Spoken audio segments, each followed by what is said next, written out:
a ton to talk about. Here, I'll give you.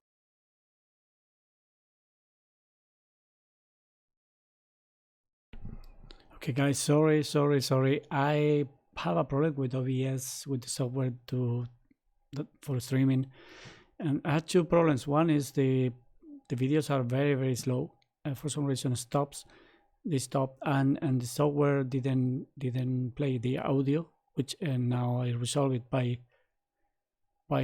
just restarting the software. So we are the idea is to talk about the halving to kind of browse between channels. This is one of them, but it's just saying that it's gonna leave because they're gonna be streaming only for the 7th floor for paid, for those of you for paid people of each channel. You know, the 7th floor. So I gonna stop this one then. Oh, maybe maybe not. Maybe I join later. But here, this must be very important, very interesting. Let's see that. Now that we have audio, do you guys recognize some of them here? Maybe the quality, if I lower the quality, I may be able to.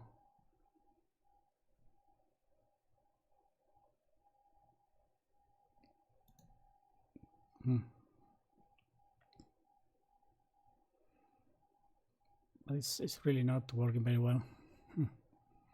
Wonder why. So 4 people.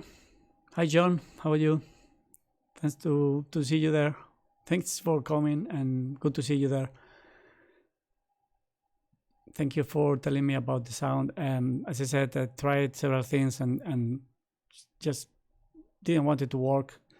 But now it's just the slowliness of the internet, I guess. It's mostly the browser. It's gonna do something.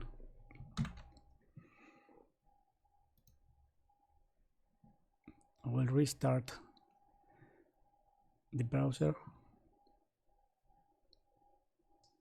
Mans, there is a technical impact because the miners, they are paying. Oh, that's kind of testing topic. Jeez. Oh, come on. I have a few slides as well that I would like to share with you guys. And okay, yes.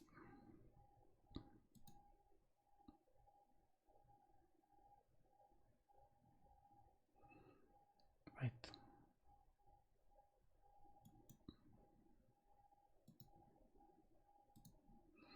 Screen closing tasks.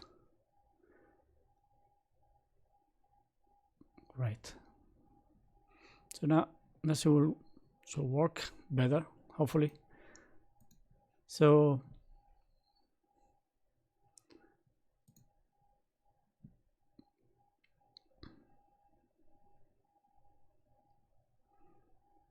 it's the first time we do something like that, and it's always tough. 30%. Okay, much better now. Very good. So yeah, also guys, keep in mind that this chart is pretty old. This chart looks like it was made over a year ago.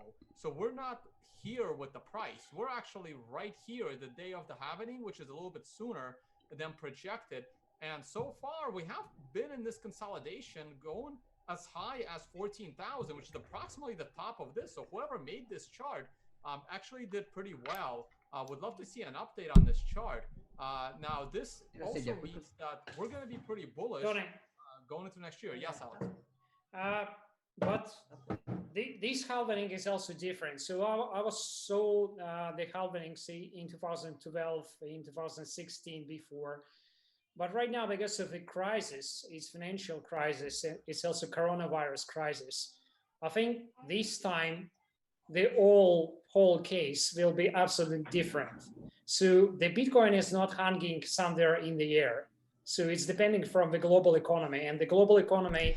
See, guys, we don't have so much the Bitcoin and Bitcoin price invited seriously. people because Hi, Tomebase took all of them. Giacomo, I didn't even recognize you. I'm like, oh my God, who is that? Like, no beard and a lot of nice hair. Giacomo is joining us. Giacomo, say hi. Wow, I can't believe everyone's going to be on this stream for the halving itself. Are we still 9 blocks away, or did we find one, Jimmy? We haven't found one. It's still at 9 blocks, yeah. How many hey, do take you your know time, guys. out It of kind of those? keeps everybody on this stream. Giacomo, go ahead and say hi. Hey, 57 minutes left. 1, 2. Oh, no audio, 3, so we'll wait on Giacomo. 4. Can't hear him. He's gonna have to fix that part. Hey, Tone, it's 57 minutes left.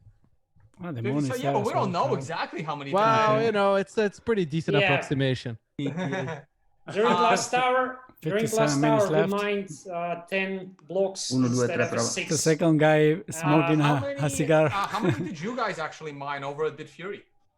So right now they have switched all our mining power for Slash because of the coronavirus. They also relocating our data centers, and they also need to, for safety, move all our employees to home for remote work. And before we was planning just to relocate data center, but in result, they just decide to shut down the data center because right now they are not able to send any employees aboard. And by the way, we was very lucky because we was able to take all 100 employees who was like working remotely, was spread around the globe, back to their homes. Only 3 employees was luckily staying, but they are absolutely safe right now. And by the way, there is nice statistics. What I also would like to mention, we will never reach 21 million Bitcoins ever, because each time after halving, it's like you're making next step only half size smaller comparing to your previous step. In result, we always will be under 21 million. But there is fancy thing. There is a couple of blocks who never get their reward. For example, block 501, 1,726. Let's move to another stream, which is more interesting, I believe, is Team Rapper. And Roger Bear was there as well. So it's Cointelegraph. Much nicer to its clients, provides a very quick check when there's a claim, takes premiums in sort of a simple way. All of that can be set up. So I think insurance is at risk.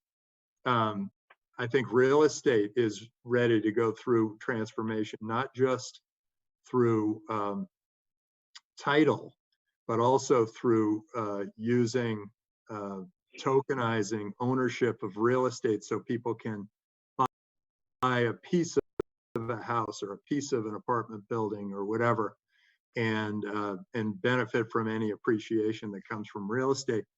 And then I think since insurance is going to go through this major change with smart contracts, and government will too.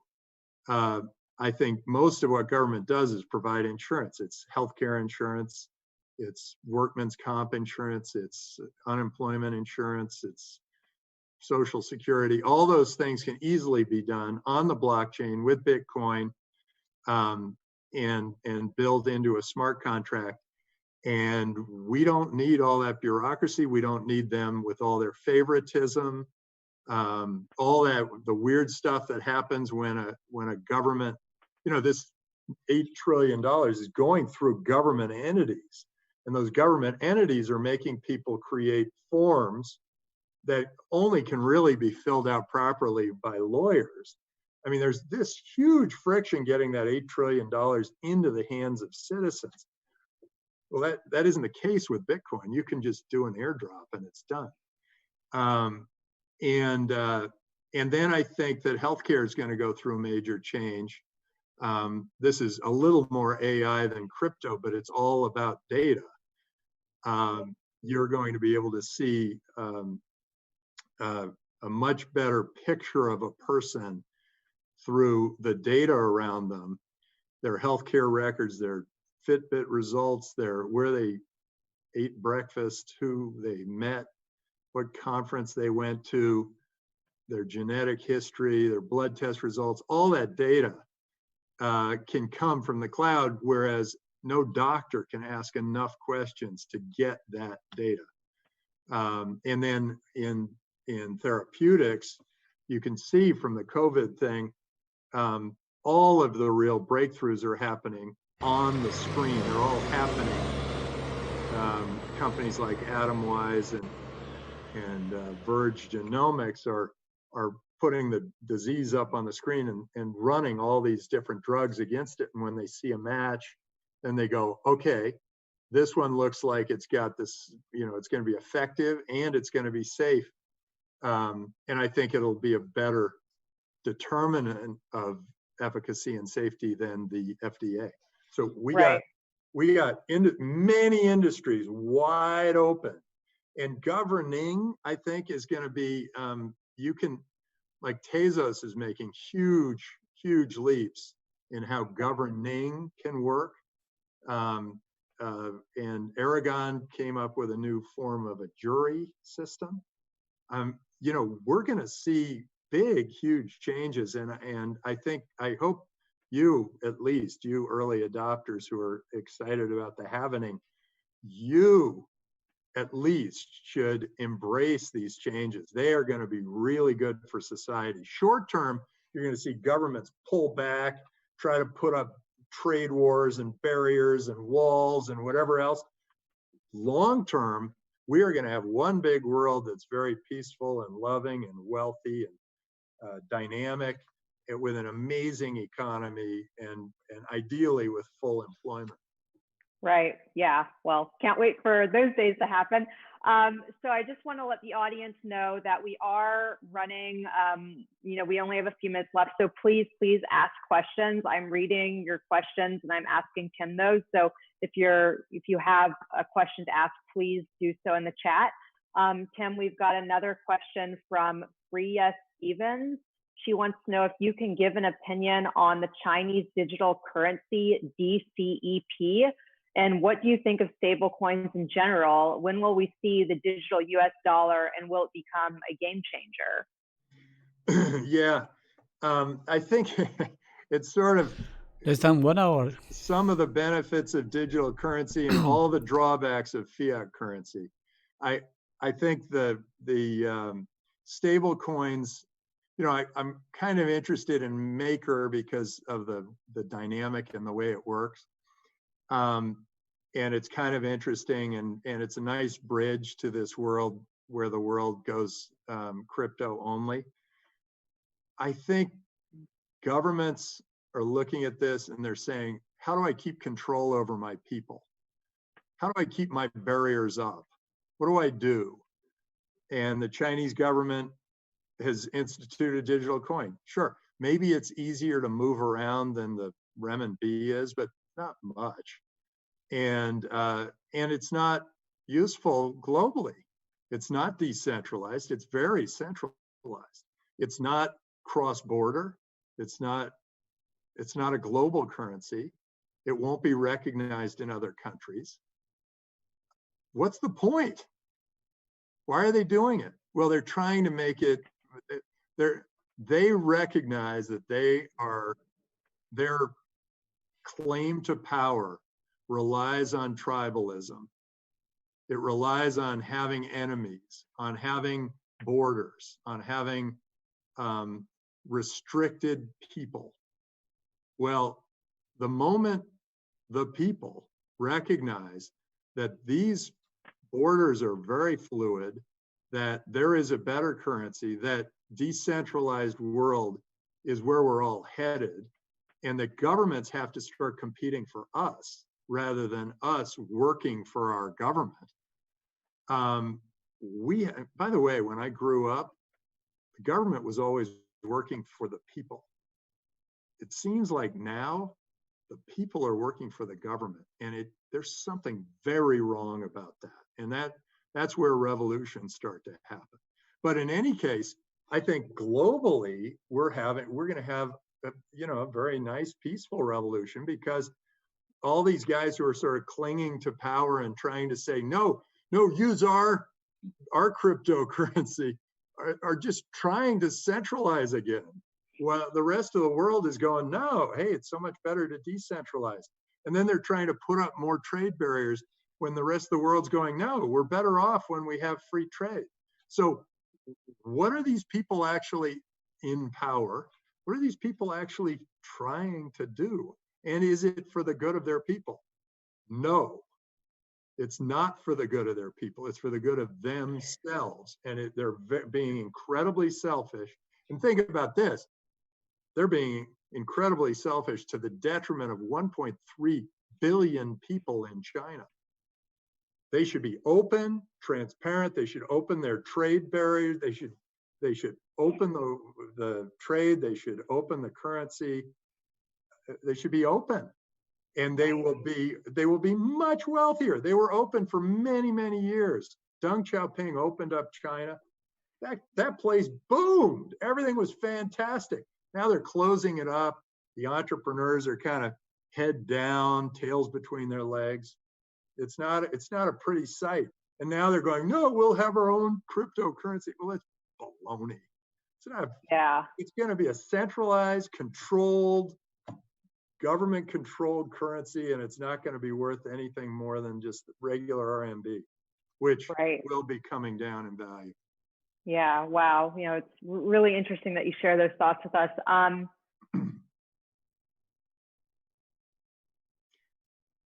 we on?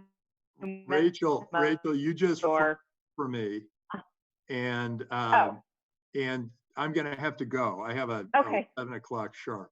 Okay. So have a great Halving, and thanks for putting this on. Yeah. You're awesome. Yeah. Thank you, Tim. Cheers. See you soon, I hope. Okay. Bye. Thank you.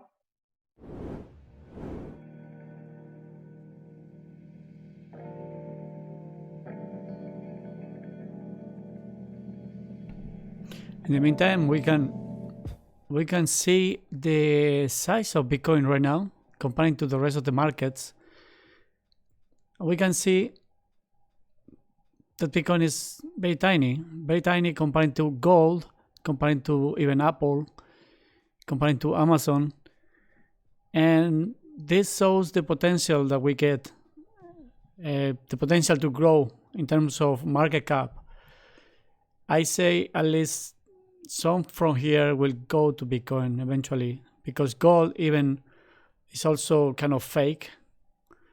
Supply is fake. It's mostly based on paper, and it's like 20 times more than the real existing gold in vaults. So it's kind of fake market, to be honest. But the amount of money in it will be flowing to Bitcoin, at least some of it.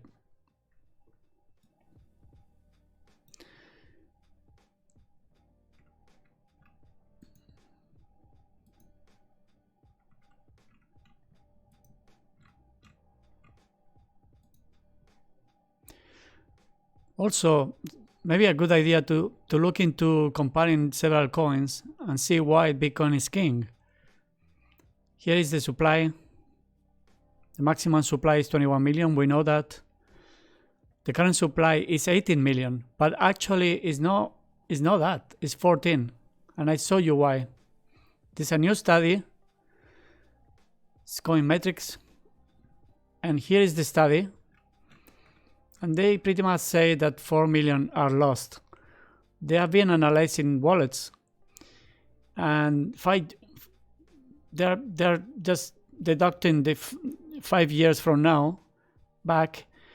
If they haven't been used at all in 5 years, they are deducted. So they say there is 14 million, 14 point something. So it's 4.1 million gone on moved tokens. You see? They have been comparing other cryptocurrencies, but Bitcoin is the it's a big difference between Bitcoin and the others, because the others are kind of newer and people were more aware of this, and also the price were kind of higher. So you see Ethereum, there is a block every 15 seconds. Here is Bitcoin is 10 seconds. Let's see, 51 minutes. Okay, so it is very different. As you can see, maximum supply, there is no limit on Ethereum. The current supply is several times more, almost 10 times more than Bitcoin. Market cap, way less, and it was created in 2015. As a funny point is Dogecoin here. Is every 1 minute there is a block.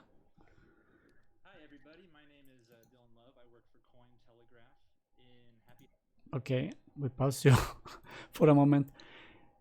So here is Dogecoin is every 1 minute, it's infinite supply, and the currency supply is similar to Ethereum, but the market cap is way lower. It started like a joke, but still there, and people are using it. By the way, you want to comment, you want to tell me something, give your opinion, ask any question, anything, please do. Let's interact a little bit. And Litecoin is like 4 times more supply and 4 times faster than Bitcoin. And the current supply, well, similar, like 4 times more or less as well. Market cap is way lower, but it's called is like the silver. Compared to Bitcoin gold, Bitcoin will be gold, Litecoin will be silver, but because the code is so similar, they use Litecoin for new technologies, then later on will be implemented in Bitcoin if they are okay and they are safe. So because of that, it's good too. But you see how different they are, So you see somebody like this on internet.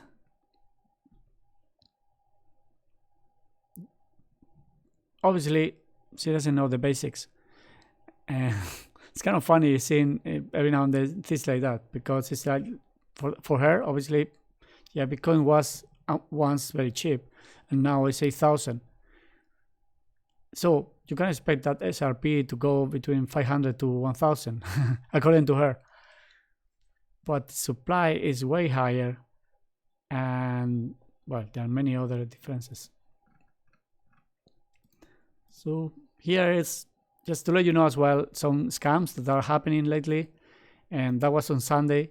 And be aware of. I mean, I think you guys are, but there were 3 plus other 3 that these 6 of them I reported to YouTube, but they were kind of playing all videos of them, and they buy like a channel that there is already a lot of users. They pay for it, they change the name, and they play like an old video of Larry Page in this case, and they ask for money, so they will give you more Bitcoin back. And obviously it's a scam, so be careful with this. It's happening all the time, it's constantly, and they are all live, so it's supposed to be live. Obviously they play a video of all video of them, so just in case. So happy halving, guys. It's just almost there. Incredible. Let me see what it says. It keeps saying in 1 hour. 7 minutes ago, last block.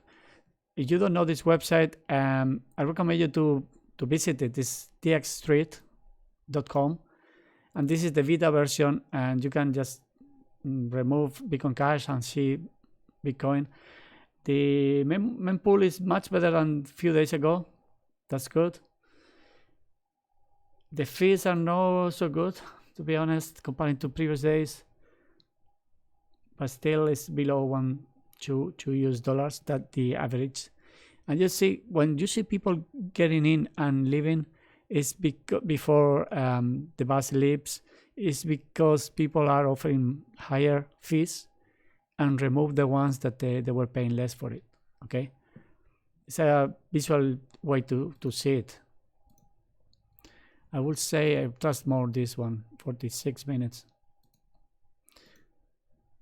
Which one you want to watch? Let's watch this one. He changed the name. Now it's Stacy Herbert. Willie Woo, fake background.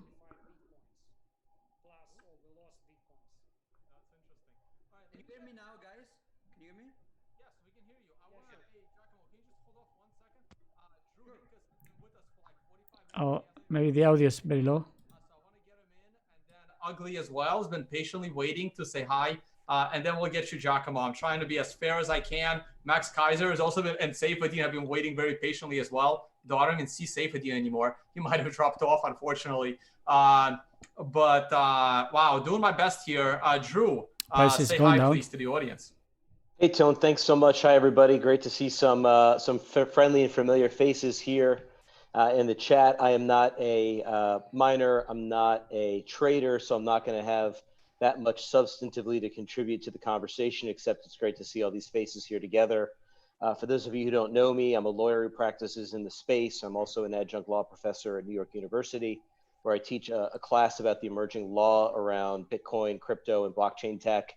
I've got a book coming out in the fall, which is pretty exciting. And I took a break from my writing project of the day, which was writing about whether MakerDAO vaults would be considered contracts in bankruptcy and how judges should look at any obligations that are hanging you out can there. click the like button, please. That would be great. States with a bunch of smart contracts holding assets. Only 6 pending out there and unexecuted. So with that, Tone, I'll flip it back to you. Thanks for having me, and it's great to hear from everybody and to learn from everybody here, and exciting to get everybody together for the Halving. Yeah, no, thank you. And you've been around the space for a while. I remember you as the attorney Drew on the old Bitcoin Uncensored channel. Right. I'm sure many on this stream will remember that. But yeah, you're part of our law show as well. So you've been in the space quite a while, and thank you for all the work, man. Appreciate it. Thanks so much. 8,000 viewers. 8,000 viewers. 8,000 viewers. Yeah. We're very close to the price. We still need another 800 or so. Now, so we lost Safedin, but we picked up Parker Lewis of an amazing blog. Man, I got to go in order here. Ugly, just say a quick hi, and then we got to do Giacomo, and then we'll get Parker Lewis in here. Wow, it's insane. I didn't think everybody would join at this exact moment, but hey, if you do, I want to make sure I say this.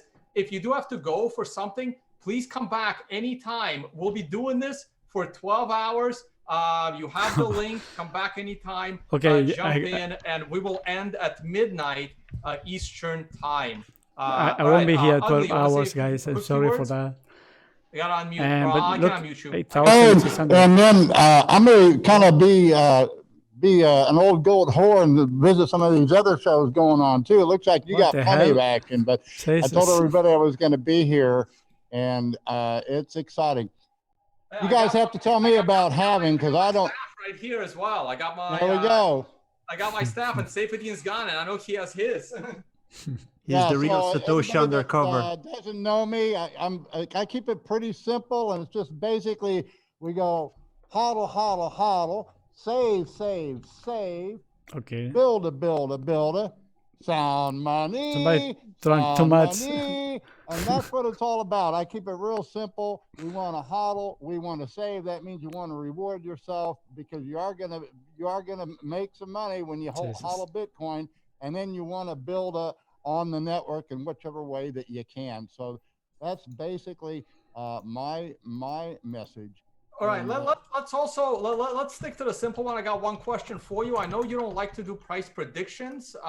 You love to trade your bases, and you always say you don't know where price is going. So now that we know you don't know the price is going, where's the price going for the rest of the year? The way I look at it, if the price does something, I react. I don't predict, because I don't know where the damn thing's going. But I would say this. If we take out last week's low, I'm a buyer, okay, which is right down there at 8,000. And because we are in an uptrend, and you kind of, that's the way I measure the trend. Now, the question is, are we even going to go down there? And I did not get out of my core position at all. because I was very fortunate in that I got. Look at the wrecked faces on of the everybody others. else They're on like, Black hey, Thursday, when but it's I gonna call it finish, Green please Thursday 'cause finish now. immediately I replenished my account and I bought some of that Bitcoin June futures. Look at that, Giacomo. Do you see that? 3,900, and then got like, the September Jesus. on its way down to 44. So, you know, I am kind of a The one checking the trader. phone. Some left. You know, The other one consistently is successful. checking I the started phone with and 0.16, and I think we are he's taking very out serious. 15. Carl. Anyway, about 30 Yeah, X it's on gone. the year, The other one with which is mask exceptionally and good. glasses. But you know, that's what I do.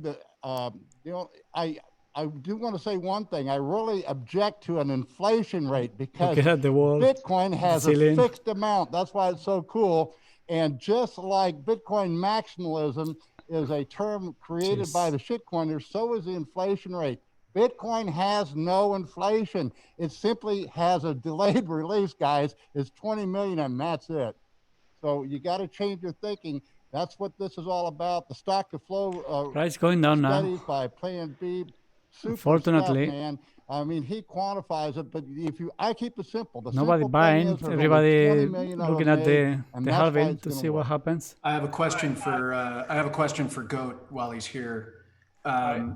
Goat, haven't seen you since Las Vegas. Good to see you. The question that I have for you is, what exactly are you drinking in your cup? Because there's a lot of people in the troll box that We wonder want to that know what you're drinking as right well. now.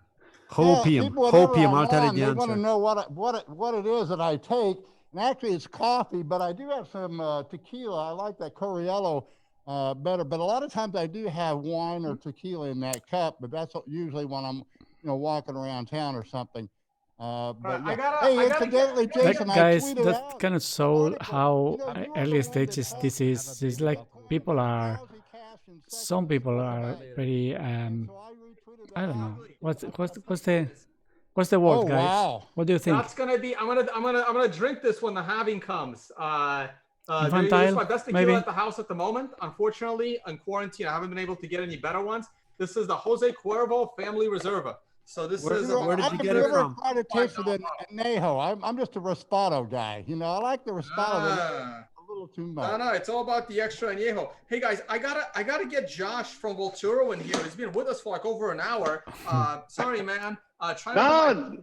No worries, man. I'm learning so much from all these wonderful traders. I'm a bit more of a fundamentals guy, If anyone, hey guys, do me. I do have to ask for a favor. If you have to get going, please interrupt.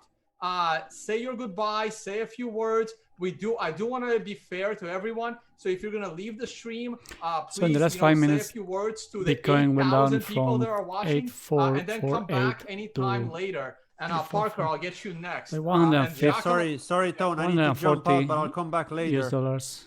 Who just said that? It's like nearly 8 p.m. over here, so I want to spend some more time. I'm trying to figure out who's talking. Cripto's chain, Claudio. Oh, okay, there you are. Okay, there's I'll jump back in. All right, cool. Thank you very much for all the new subscribers, by the way, but I'll jump back later. It's just people Right, watching cool. me here and they're subscribing to my channel, so it's Come amazing. back later on. I would say it's one of the best streamers streaming. Max Kaiser has been waiting patiently Live as well. streaming. All right, Let's Josh, see what you've been waiting the Kaiser longest, says. and then I want to get Giacomo because it's getting late in Italy as well. Fundamentally, I'm really excited about this halving. It's fantastic to see all these great people as well. And, I think so many people are very, very, very bullish right now, but I'm seeing the world economy crumbling. I'm seeing us, the whole Bitcoin community beg for Wall Street to get involved. And now what are we seeing? We're seeing the price tied more and more to the that place. And meanwhile, we have the repo markets going nuts. Probably the government's going to own pretty much everything by the time they're finished. Yeah, we're seeing, part here is gold has the a total strange correlation happening as well right now. There's so much craziness in the market, and then you throw in there this halvening. It's such an exciting time to be alive. I'm sure Max Kaiser can add a little bit more about the repo markets and what's going on there, and how the government's pretty much bailing out 5 minutes. everyone that's. I'm just waiting for that moment where that last bank just goes, no. I'm not gonna sell. I'm not gonna buy that crap back. Yeah, And, let's head over to Max. Max, the stock market's been pumping. gold and silver are kind of hanging near the tops, waiting to break out. Well, not really silver, but more like gold. And what are your thoughts on everything that's going on? I may have to unmute you. Hold on 1 second. Let me stop the screen share. Max, I unmuted you. Go. All right, cool. So yeah, well, let's talk a little bit about Bitcoin for a second. So I think we're at a stage now heading into this next period after this halving. I don't think it's a coincidence that Paul Tudor Jones came in the week of the halving. I think that, as someone described it, price discovery is going to move from the miners to the traders. And I think that, you know, when I was working on Wall Street for many years, or one of my strategies has always been to play the players. And I think Paul Tudor Jones is going to be, I tweeted a few weeks ago, I said, somebody is going to emerge as the biggest player in Bitcoin that no one has mentioned the name yet. It's not on anyone's radar. And now suddenly Paul Tudor Jones is on the radar. You know, he said a few things that indicate to me that he's going to be the biggest guy in Bitcoin within 2 or 3 years. And he'll be driving the price in a huge way. He said that it's like gold in the 70s. So that means he thinks that you've got room. Remember, gold went from $35 an ounce to $800 an ounce. So he sees a 25, 30x move in Bitcoin. He says it's going to be the fastest horse in the race. So he's saying, like, he owns gold, but he thinks Bitcoin is going to be a lot more of a mover. So if that's true, then you start to look at the comparative market capitalizations, and you say, well, if gold's at $8 trillion market cap, then, and Bitcoin is wherever it is, that's under 200 billion, I think. So that means for every dollar in gold moving up, you're going to get something like $30 in Bitcoin moving up, so that these two start to approach equal market capitalizations in the multi-trillion. So I think that's why, that's his comment when he says Bitcoin is the fastest horse in the race. And you know, he also talked. You know, I made a note here. He also talked a little bit about. He said this morning on CNBC that Bitcoin is an emerging store of value, which is really significant for someone like Paul Tudor Jones to say that. And it really puts the entire hedge fund community on notice that, as I said earlier to Mike Novogratz, the hedge fund community tend to be herd, you know, pack animals. They follow the lead dog. And Paul Tudor Jones is an alpha dog. So if he starts to generate returns with Bitcoin, every single other hedge fund in the world has got to take a position, or comparatively, they won't be competitive. Totally. So for me, that's what I see. That's why, like, I haven't added to my Bitcoin position in several years, obviously, because my basis is under $200. Like, are you drinking? So, but I would drinking. say What do that, you drink? Going forward, if Paul Tudor Jones is going to start swinging his enormous weight around this market, I'm thinking about adding to this thing, because now we're going to see that move to 50 to 100,000, and the fiat money is all collapsing in the background, right? So this is the sweet spot now. This is the sweet spot. From here, the money you make in Bitcoin now is the easy money. From 9,000 to 50,000 above is the easy money. Hey guys, our live viewers just broke the price of Bitcoin. Yeah, the flippening. 7 blocks. Also, we're 7 blocks away. 7 blocks. Yeah. Now we need Max, I think 7 blocks away. So that will be 1 hour. I think 10 Max, minutes. all we need supposed for to be, some of the hedge fund players to come in is market cap. Less. We're still a small market cap. So Paul Tudor Jones leading the way is kind of stepping outside of his comfort zone, more like a VC style of entry. So it's still the early days in terms of the market cap. But I looked at pretty sure that a Ray Dalio will come in as soon as we got the market cap. Right. Well, I looked at Tudor's trades, and I looked at him in terms of position limits allowed in that market, and he bumped up against the maximum. So he went maximum allowed in the position limits allowed on those markets. So that means, so my belief is that you're going to see this whole market expand exponentially as more of these guys come in and go maximum position limit. And that's why I think my comments earlier about the ETF, I think that more and more people are going to be outraged that they're being left on the sidelines while these billionaires are going to make billions more trading Bitcoin. I think they need to introduce that product in real time. I don't want to revisit that. We already went over that. But yeah, to Simon's point, it is not yet big enough for Ray Dalio. But Ray Dalio underperforms the market for years because he's too big. Once you get to a certain size, it's really difficult to generate alpha. He's been suffering for years now. His performance kind of sucks. Same thing with Warren Buffett. His performance, he hasn't beat the market in 15 years. He's sitting on 138 billion in cash, and they're going to go negative interest rates, and he hates gold. So, this guy is going to die with a huge cash position that's getting negative rates of return and no gold, no Bitcoin. His whole legacy is now highly, highly questionable. Well, just to echo what Max was saying of the institutional and private investors that come to me and ask for advice on risk analysis on various crypto assets. One of the things that the institutional and some larger individual investors are looking for those types of products that Max is talking about, because they don't necessarily want to learn how to trade or look for market indices in the crypto markets, and they're looking for somebody to professionally manage that while they go and play golf or do whatever else they do. And there's a lot of money waiting on the sidelines for that type of a managed product.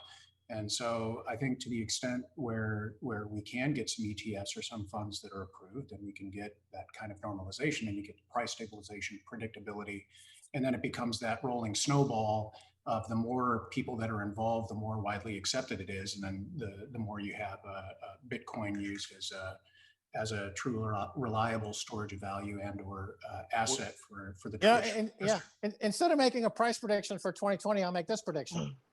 To follow up what I was just saying there, I think BitMEX gets bought out by a Wall Street firm. And these exchanges are going to be bought out because that gives them greater exposure to Bitcoin, and they can get around position limits that way. And they want maximum exposure. So they want, why not own the exchange? And I think to the extent that you get a traditional investor that's regulated and used to operating in a regulated environment that buys those exchanges, then I think you see the SEC or federal regulators much more willing to accept that. So to the extent that you get those traditional institutions involved in buying something like a BitMEX and running it, it just fast tracks for more acceptance. The interesting thing about this trend is it's rewarding good behavior of ownership are the ones that are going to reward the most from this. If you're waiting for the ETF, then you're going to have to pay a higher premium and price for that, because it's if you can get into private key ownership right now, you're getting a better price if this all plays out the way it goes. Right, guys. I do want to really get in Giacomo and Parker Lewis. They've been patiently waiting to say hi and introduce themselves and say a few words. And then we have a few. We'll be back in a few minutes. We will be super quick, Ton. Very happy to be here. Congratulations for the flippening. And since you were showing off your drink to Ugly or Got, we basically are preparing as well for 6 blocks. We have vodka, so Alex will be happy to join. Anyway, we have. Did your beard run away? What happened? Change a look. Hey, Giacomo. Guys, here I just to let you know, there is another stream with 2,000 people. Cointelegraph. It doesn't look as good. It was Roger Ver some time ago, but if I see something interesting, I will swap. But I think this one. This one is more kind of interesting. Still be streaming when you guys wake up. So can you please come on back on the stream? Are you celebrating? Are you taking something? So here's just 8 having dinner. So not that Tell me late. what you're doing In now, about please. 1 hour, we will have to drop off to join the Italian the chat. Weekly broadcasting for about 1 hour, and then I will be back probably for other 3-4 hours until Mir come out of the room screaming. Yeah, definitely come on back. I'd love to hear from you. All right, I got to head over to Parker Lewis now. Man, I got to pull up your blog on my as I do screen share, but give us an intro. Your first time on the channel, but I got to have you on one-on-one. So much to talk about. Amazing blog. One of the few that I actually read. Good job. Well, I'm happy to be here. I think actually when you and Jimmy shared one of my posts, I think it was Bitcoin's not backed by nothing, that caused my my traffic to spike to levels that were never before reached, and then it was only overtaken when Fidelity retweeted my Bitcoin obsoletes all other money. So I appreciate you guys following the blog, and I'm just happy to be here, kind of echoing Giacomo and Mir. Excited for the halving. I think we're either 6 or 7 blocks away now I was the idiot at the Value of Bitcoin conference that in a 25-minute talk decided to have 30 plus slides. So was rushing through that a little bit, but it was fun. And then I'm going to give a talk here in about 45 minutes on why Bitcoin is anti-fragile, which will probably also be my next gradually then suddenly piece. But just thanks for having me on, Tim. I'm pulling up your blog now for screen share. I strongly recommend people subscribe, people follow. Where's my? Sorry, oh, here it is. You're quoting common sense, which is actually something else that people should be reading. But yeah, here is your blog from Unchained Capital. So am I just like retaining the same? There it is. I thought the site was different. So check that out. Check out Parker's blog. So how long has it been for you? Were you around for the last halving? When did you join the space? And what do you, if you have been around last halving as well, how do you see this one being different? And what do you see into the future? So I had Bitcoin before the last halving, but the concept of a halving, I knew about it, but I had no idea that it was going on when it was happening. So I consider this my first true halving event, or at least one that I'm conscious of in real time. So I really got involved in 2016. Just had a few friends. One of my good friends who's now working at Unchained Capital with me, Will Cole, who joined us from Stack Overflow. He was really the first person that told me about Bitcoin. And I was one of those people that stared at Bitcoin for probably 2 years, not day in, day out, but looked at it for 2 years without it making any sense to me. And then it was ultimately getting kind of familiar with Safe and being able to meet him, and he helped really unlock some mental blocks that were existent there for a long time. And then once those mental blocks were pulled away, then it all started to make sense to me. And then really, Safe writing and then kind of working through my own mental blocks was what kind of inspired me to start writing about Bitcoin, to help people that were probably, questioning the same kind of fundamental ideas that are difficult to understand when you're staring at Bitcoin and it looks just kind of like a blank screen. So, yeah. All right. Awesome. Thanks for that intro. And yes, everyone that has been leaving has agreed to be coming back, including Saifedean himself. All right. Let's get Sam in here.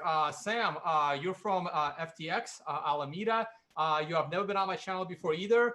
You and I have never met, actually. So shout out to Nick, who shot over the link to you.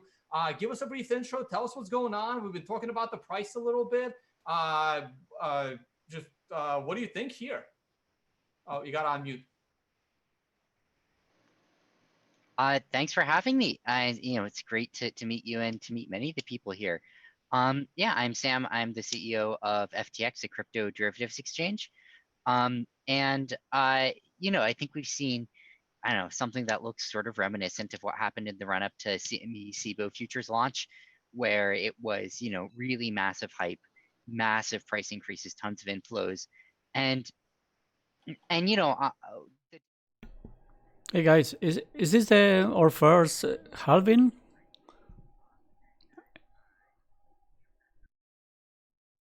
Different about this time than previous times is, as there's more and more trading, especially more and more leverage in derivatives, people are pre-positioning for these things, earlier and earlier in advance. And you saw that, Bitcoin price basically doubled in the last month. And I think that was sort of, a sign of what was happening here as people started to price into happening. And it doesn't necessarily say what's going to happen long term, but short term, I think we've already seen a lot of the buying. I think we saw a lot of it last week with Paul Tudor Jones jumping into the fray. So and we'll see where things settle, but certainly things are cooling off a little bit right now. I guess I'm going to be watching for primarily market dynamics. So looking at how do exchanges hold up, what's happening to flow to prices, how big are the liquidations, how are people positioning here, and I think we're in an interesting place where I expect there's going to be a lot of levered positions in both directions, and whichever way we move, there's going to be liquidations triggered. So could be a crazy next few days if something really triggers a big price swing in either direction.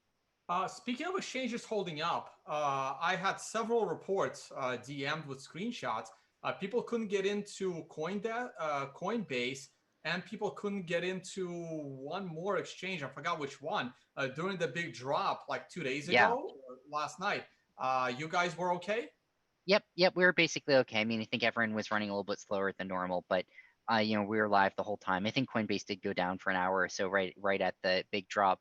And it's one of these things, more volatility just puts strain on everyone's servers. And if they're sort of not ready for that, that's exactly when you expect things to topple over. And so, I think people talk a lot about, was it up or not, but there's a lot of gradations of that, and a lot of exchanges were way slower for a while yesterday. Websites basically not updating for a while, some for many hours after the big drop. And, I wouldn't be shocked to see that again in the next few hours for a lot of platforms. All right, so I'm gonna put you more on the spot. Do you Go want to for talk about BitMax from the big crash that happened back in March, where their exchange shut down? Some say it was on purpose that prevented the price, and they're happy that it happened because otherwise Bitcoin might have gone. Guys, do you want to change and see Roger Bird? He has things to say to us. So. Happening to you all. In November 2008, a pseudonymous author named Satoshi Nakamoto released the Bitcoin white paper, which outlines the tech. Maybe I need to refresh.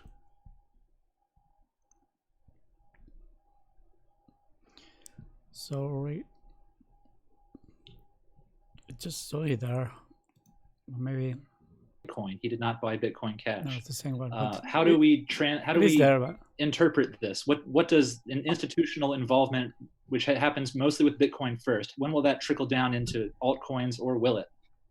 Well, I think I'll answer that first, because I think there are two kinds of approaches. There are, institutional investors nearly 3,000 people are looking to speculate on the price, and the easiest way to do that is not to actually own the underlying. It's to make a wager in the futures market. And right now, the only real liquid market for crypto futures is in Bitcoin. So I think it was probably like a path of least resistance for Paul Tudor Jones to go down that route. And then there's the other side of it, which is, a lot of family offices and other institutional investors, high net worth people, do like to say custody their own gold. They like to have that as a hedge against, geopolitical strife or hyperinflation or what have you.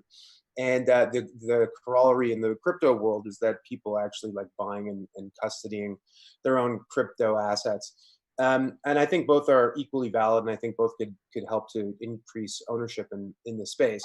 I think that probably what will happen is, at least in the near term, that most of the institutions that we think of that would buy this asset class would be, hedge funds, maybe certain family offices. Really, I think they're looking for price exposure. I'm not sure they're, deeply ideological about it. And so I can see, as a result, whatever market has the most robust derivatives market for that asset is the one that will see the largest uptake. And, considering that most of the underlying crypto assets are fairly illiquid, there's no real justification or rationale to create a futures market for them.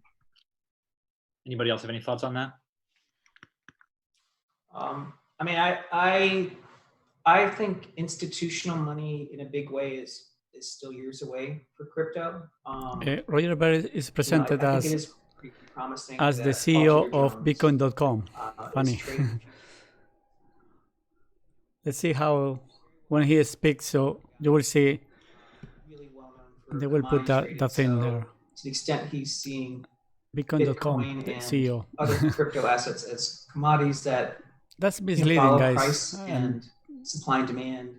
I think he has interest, but as a practical matter, it's very difficult for funds to get, to rewrite their guidelines to own something that is the price. Equity or Nice. bond or a defined commodity or even art. I mean, it's not like hedge funds today trade art, and art's a huge market, multi-trillions. I mean, Reach at 10 EME and line. the custody of crypto It's getting is support still there, really difficult. but it's only 5 minutes. I think that the bulk of sort of the network effect that's going to help crypto in general is really going to come from retail.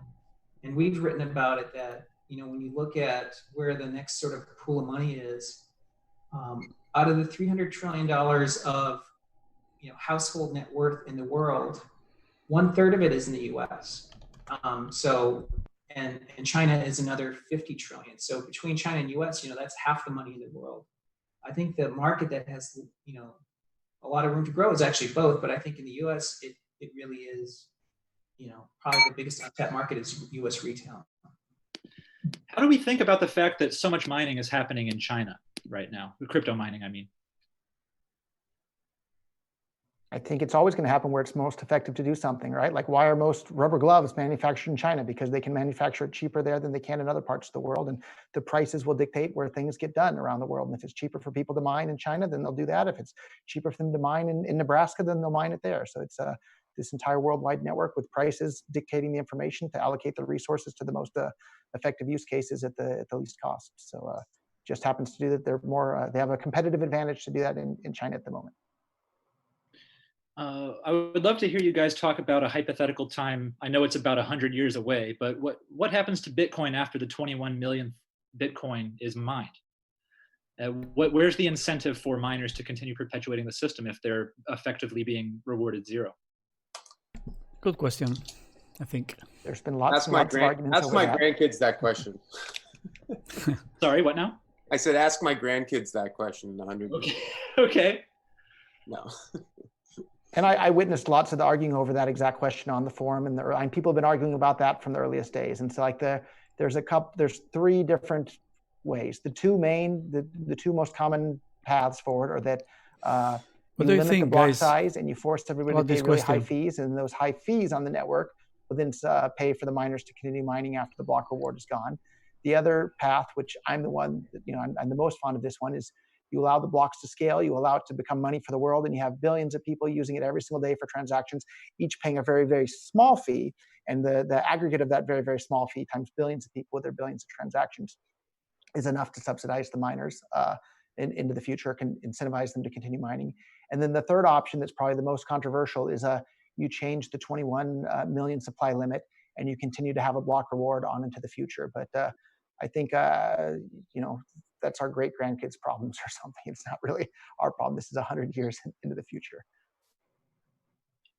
I still think, at the risk of asking another silly hypothetical, what happens if there's some breakthrough in math and the math that underpins decentralized ledger technology can somehow be picked apart? First of all, is that question ridiculous? Is this even a possible thing? It's not ridiculous. It's totally possible, and people will have to make some changes pretty quickly to solve whatever issues or whatever changes. But that's happened in the past, right? So like and it's going to continue to happen in the future. So far, we've seen pretty good. So even quantum computing is going to be a big issue for Bitcoin. So once quantum computers have a certain number of qubits, you'll still be able to use Bitcoin, but you'll never, ever, ever be able to reuse the same address more than once. Once you've moved funds to a particular address, you'll have to move all of them out in a single transaction and never, ever, ever reuse an address ever again. Because if you reuse an address, it'll expose the private key once we have quantum computers. I think that which are coming. I think the two things that you've raised, the question of quantum computing and also of what happens when, we reach the end of new block rewards, are interesting questions, and they fall into two different categories that these questions fall into in my mind. One is reasons why this is a bad idea, reasons why we shouldn't bother being involved in this industry, pursuing this technology, or implementation challenges to be overcome. And I think Roger sort of articulated quite well that there are implementation challenges, there are various solutions, and how we think about solving those problems is going to be really important at some future date. But at least for me, I like to spend my time thinking about the current present challenges that exist rather than hypothetical future challenges, because there are plenty of current challenges to scaling adoption, to improving access, to realizing the potential of this underlying technology. And so it's those kinds of things that I think about more than stuff that could occur a decade or 100 years down the road, basically. Cool. I've got a question from Julian in the chat. He says, I'm writing my bachelor thesis right now on the topic, can Bitcoin replace the euro? What is your guys' take on it? What do you see are the most important points? What do you think, guys? Bitcoin replacing the euro, is this realistic or far-fetched? I think that was the whole point from day one in my book. So I do think it's realistic, but not with a crippled blockchain or block size. Gotcha. So your preference, Roger, would be for it to be Bitcoin Cash replacing the euro. I don't care. No, I've never ever been a Bitcoin maximalist. I'm not a Bitcoin Cash maximalist today. I'm not any sort of crypto. I'm a competition maximalist. And so whatever cryptocurrency I think has the best chance of replacing the euro, replacing the dollar, replacing the yen, I'm going to be out there cheerleading for it and doing everything I can to help it. The reason I'm supporting Bitcoin Cash Day is because I think that's the front runner for that. Bitcoin is unusable as cash today, and I say that as someone who was using Bitcoin as cash in my business for almost the last decade, and I had to start using something else because it no longer worked. So can Bitcoin do it? I hope so. Can Bitcoin Cash do it? I hope so. Can any of these cryptocurrencies do it? I hope so, and I'll be cheerleading for whichever one is the closest to the finish line there. What about Tom and Alex? What are your thoughts on replacing the euro? Yeah, I mean, you know, the euro exists because of the ECB, and the ECB exists because of the Confederation of the European countries agreeing to have like a monetary union. I mean, if Bitcoin replaces the euro, it's because the Eurozone doesn't You want to swap, guys? because I don't think See how it's going. It's that 10,000. Oh, let's do would it. exist. If it's not Bitcoin is interesting. the standard hyperwave currency, there's no possible. reason to even And have the it. other thing that Oh. Jimmy and I talked about on Talking a show about- just 2 days ago, Talking about price, it does okay. look like BitMax is partially or hyperwave. mostly responsible for a lot of the big fees and the slow transactions that we're dealing with right now, because they're such a behemoth when they, you know, they're once a day withdrawals and they're not using the latest batching. What are your thoughts on those? Yeah, Interesting so question. I think time will tell some of this, but my current thoughts are, I don't think they went down intentionally, but it certainly had pretty huge impact that they did. Like they went down right at the bottom, and there are a lot of people still getting liquidated when that happened. And I think there's a decent chance that actually decreased the amount of liquidations, that when they went down, it sort of acted as a little bit of an impromptu circuit breaker. Bitcoin recovered a little bit, and by the time BitMEX, sort of came back up an hour later, prices were higher and they didn't need to liquidate as many people. And so, weirdly, I do think that them sort of going down at the bottom may have saved even further crashing from happening. And I do think that last $1,000 of drop from 5K to 4K was primarily driven by liquidations, with BitMEX being the biggest of those. That, the sell off to 6K was probably efficient. That was probably, the market pricing in coronavirus. But from 6K, down to 4K felt a lot more like, people thought it already gone down enough, but then liquidation started happening and no one had liquidity to buy them up. Hey, so I got another question for you. I know there's other people that I really need to get to, but I just have, I got to bring you on for like a full show. Of course, you guys are watching the price of Bitcoin right now dropping. So can you just talk about, and of course, one more thing I got to mention. It's so unfortunate what happened on that day with BitMEX. So many of my friends and their fund was a big casualty of that, which is very, very disappointing. Now, you're also part of Alameda, and for some reason I thought that Alameda was a fund. Correct me if I'm wrong. It is true. But isn't it a little bit of a conflict of interest, right? Being part of FTX, which seems to be an exchange, and Alameda, which is a fund. How exactly does that work? Walk us through it, because I'm sure a lot of people have that same question. Yeah, absolutely. So, and I totally understand where it's coming from. So yeah, FTX, it's an exchange. Alameda is a trading firm, and Alameda, it's a global liquidity provider. It provides on basically all of the top exchanges. It's on probably 15 of the top 17 or so, and that's true sort of globally across U.S., China, Japan, Korea, Caribbean, and everywhere else. And sort of acting as a liquidity provider, and it is a liquidity provider on FTX as well, and that was sort of pretty important for scaling FTX up in the early days, because as a young exchange, it's really easy to get caught into this sort of chicken and egg problem where you can't get any volume if you don't have liquidity, but it's hard to attract liquidity if you don't have volume. And so sort of having, Alameda be incentivized for FTX to do well has meant that, that Alameda has put a bunch of time into making FTX more liquid. Bitcoin. And Looks like the internet is not and you know that really doing well. helped Maybe start Firefox. the growth of the exchange. Maybe YouTube. And I totally understand where the worries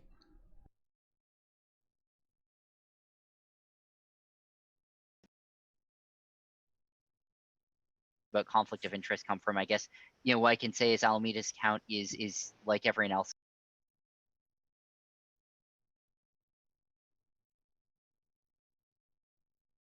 Is on FTX, it's not it's not looking at customer orders or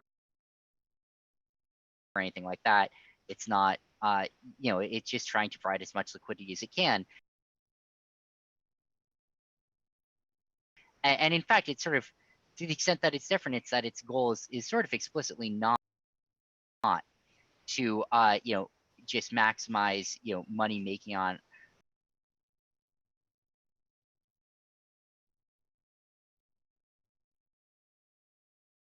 FTX. Its goal is to maximize because you don't even need a monetary union. You would just be using a form of digital payments that is accepted everywhere. And then, what would be left is countries fighting for taxation and, comparative advantage, but things that are unrelated to cryptocurrencies. But I mean, it would be pretty dark if it ever happened. But I don't know. I mean, people have been saying the dollar is going to crash forever, and yet it's still been incredibly strong even in this crisis. So I think, if anything, the dollar is proof, because, you can't exchange the dollar for anything. It's just proof that cryptocurrencies and network value are the sole source of value of any instrument that's used to exchange for goods and services. And so, whether it's Bitcoin Cash, Bitcoin, Ethereum, BSV, all of those, are, I think, just as valid as a dollar today. I think it's an interesting question for a couple of reasons. Number one is that the euro is a funny one to choose as the thing that it would replace, because, like as Tom said, it's this byproduct of European economic integration. But the EU is a monetary union without a political union, right? I mean, it's not the United States of Europe. They're all different polities, and so it's a system that's inherently very shaky and weak. And I wonder, the euro itself is only a couple decades old, and whether it lasts a couple decades, I think is probably like a coin flip, honestly. Asking, could Bitcoin replace the US dollar is a much more interesting kind of question, because there's no military, there's no European military, right? Whereas there is a US military. And, there's never been a global reserve currency that hasn't been enforced, at least in part, by force, right? Dating back to Kublai Khan and the first paper banknotes, the Spanish with silver. Yeah, let's refresh, and the time 34 4 blocks. Yeah, it can be 30 minutes, it can be 40. So in theory it has to be 40, but don't know how advanced is. Workers, they call them public servants. Well, I just saw some public servant from California on Twitter earlier today literally said to Elon Musk, "F you," and because he said he was going to leave to take his business out of California to Texas. And it's just insane to me, like the fact that they teach everybody in school from a young age, you put your hand over your heart and say a pledge of allegiance. Like, that's brainwashing from a super young age. For 12 years now they're talking about free college as well. Like, well, if the government didn't do a good job in the first 12 years of educating you, why do you think they're going to do a good job in the next 4 years?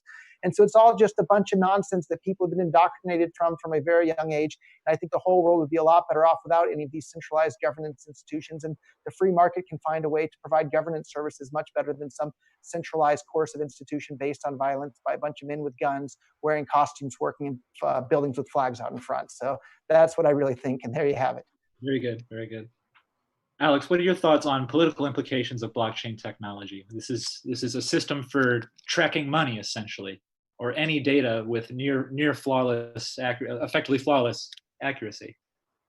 Yeah, I mean, look, I think that you can say there's lots of that to find wanting in government without saying that the idea of government institutions is a concept. I think there's a role for government in the world, and do you guys know this guy? What's great about democracy Never is heard that of. it acts as a check on the creeping power of government on civil liberties. So I'm not quite as fire and brimstone as Rogers, but it's entertaining and fun to listen to him talk about it, quite honestly. Yeah, but yeah, look, I mean, the thing that I'm worried about, that I'm looking at, is I see the COVID-19 is being used as an excuse to eliminate cash from circulation. We saw this in China, and we're seeing it in other countries. It's being labeled as some kind of a transmitter of the virus, even though there's to date no evidence actually of that occurring. And there are underlying political reasons that a government may want to eliminate cash from circulation, which is that cash remains a way for individuals to do transactions in the private way. And in the absence of cash, if everything's digital, then there truly is that record that sits inside of siloed institutions like banks and governments, which eliminate that privacy element. So I do worry that in times of crisis, that governments around the world can use emergency powers to scale back individual liberty. And the concern is always that when the crisis is over, those liberties are still scaled back, that we don't return to some kind of an equilibrium state. So I'm sympathetic to Roger's underlying beliefs, but I do think that there's a way to do it in the existing system. And I would say that that's a very dangerous idea, the idea of eliminating cash without some sort of digital alternative that can replicate the anonymity and privacy of cash to preserve freedoms for individuals. Great. We're getting it's all a good conversation. Thanks so much for all your thoughts, guys. We're getting a little bit away from the central idea of this panel. So for the last 10 minutes or so, I'd love to refocus conversation around Bitcoin as the big daddy in the room, and then all these other altcoins maybe jostling Bitcoin out of that first position. So with that in mind, we haven't talked at all about the Lightning Network. Where does the Lightning Network belong in this conversation? What are the implications of the Lightning Network being able to facilitate super fast BTC transactions? And it's not very good. Yeah, it's the same place. It's called Fusion, right? It's perpetually 18 months away or just around the corner. So right now, I already sent people over the chat. I sent them their Bitcoin Cash, and Bitcoin used to be able to be sent the same way. All that will get eaten up my fees. There's no way to do that with the Lightning Network. It's not possible.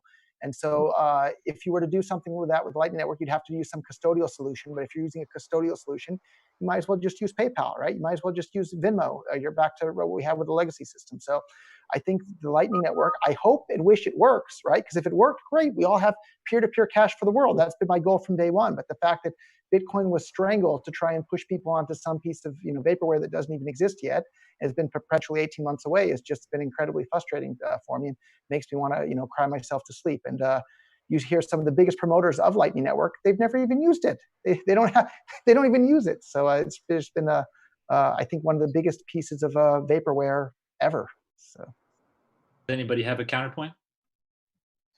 Yeah, I mean, I would say very promising, yet still not implemented at all. And I share the frustration that, there's a lot of things about this industry that I wish things would scale faster and would work better, because, I do believe in the underlying proposition of cryptocurrencies, as a way to let's knit see together a global... what Coinbase and their friends are doing, right?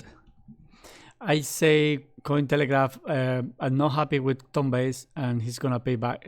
They're gonna pay back to him because sometimes they invite Coinbase, they interview him and so on, and now it's taking kind of viewers from them, and it's kind of much better than he reached out every contact he has, and he got 10,000 viewers, whereas this is 3,000. It's not reaching 3,000 yet, so. It looks like I think you guys have been seeing me smoke, so not only do I have my tobacco here with me, I also got my coffee ready with me, and I got my water, and I also have my drink with me. So this is the Glenfiddich, the Scotch. I'm a big fan of Scotch, so I'll have a shot of Scotch at the Halving.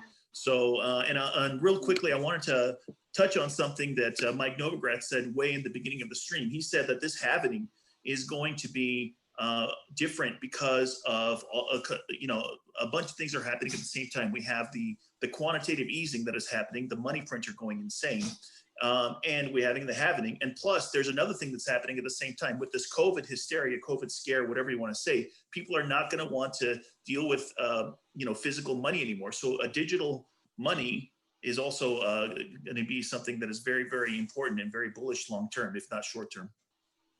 Yeah, but there's definitely going to be government digital money coming. So that's something I've been talking a lot on my YouTube channel. So it doesn't necessarily mean that it's a Bitcoin thing. Mike, are you? True. But wait, can I just jump in right there? It's Paul, by the way. How you doing, everyone? Hey, this is Paul. I got his books on my wall as well. I got to keep reaching for these things. But right. yeah, Paul, I just want to talk. Yeah, I just want to talk a little bit about crisis mode, because listen, in every crisis, I'm in Greece, by the way. We were there in Cyprus and everything with everything happening. One of his books, The Crypto Factor. And in crisis mode, people are gonna obviously they turn to gold. They probably will turn to Bitcoin. And here's why. Gold, physical gold, can be used to buy stuff, can be used to buy houses, can be used to buy stuff in a crisis, but also be exchanged into money to be able to buy your food and everything else. The thing is that people want to buy online. And when you have something like the coronavirus, where people cannot, and you have the inflation at the same time, people are going to look for something else for a digital asset. Whether there's a government digital currency or not is irrelevant if it goes down. Now, Tone talked before about deflation, which is normal if you're American, because if you're in other countries, people will get into the dollar as a store of value, will get into the dollar. So there's always deflation before inflation. But that doesn't mean digital currency won't turn to Bitcoin as a store of value, as an investment, as a safe haven, and it will shine, if not in this coronavirus, another one or something else similar. I just wanted to share I just wanted to share, well, there's the resurgent of it or whatever it's called, but we should. The Wuhan plague. The Wuhan plague. Hey, Tone, can you take a look at the price? Because it just went up $300 in like the last 20 minutes. 300. Yeah, it's a magic. So it's at 86 right now. Hey, Fibbo, are you out of your trade yet? How well did you do? Has a magic. The guy that called the bear trap was dead right. Novogratz, are you still into Ethereum? No, I was buying Bitcoin earlier. I made the bear trap call. Bitcoin jumping. I actually think he's right. We're seeing... No, it was me. Good. I was on mute. Sorry. I bought at 82.70, waiting on the bounce from a lot of the support, and I'm holding on to my long at the moment. Nothing is signaling I should get out yet. Tony? Hey, Mike. Yo, Tone. We're seeing new buyers come in that we've Tony, never seen before. I need... every day. Oh, wait, what's going on? Everyone's calling my name. I was on speaker. What's going on? Tony, I need to go because I'm presenting in 3 minutes at IDEA Mining Conference. So, but I will be back.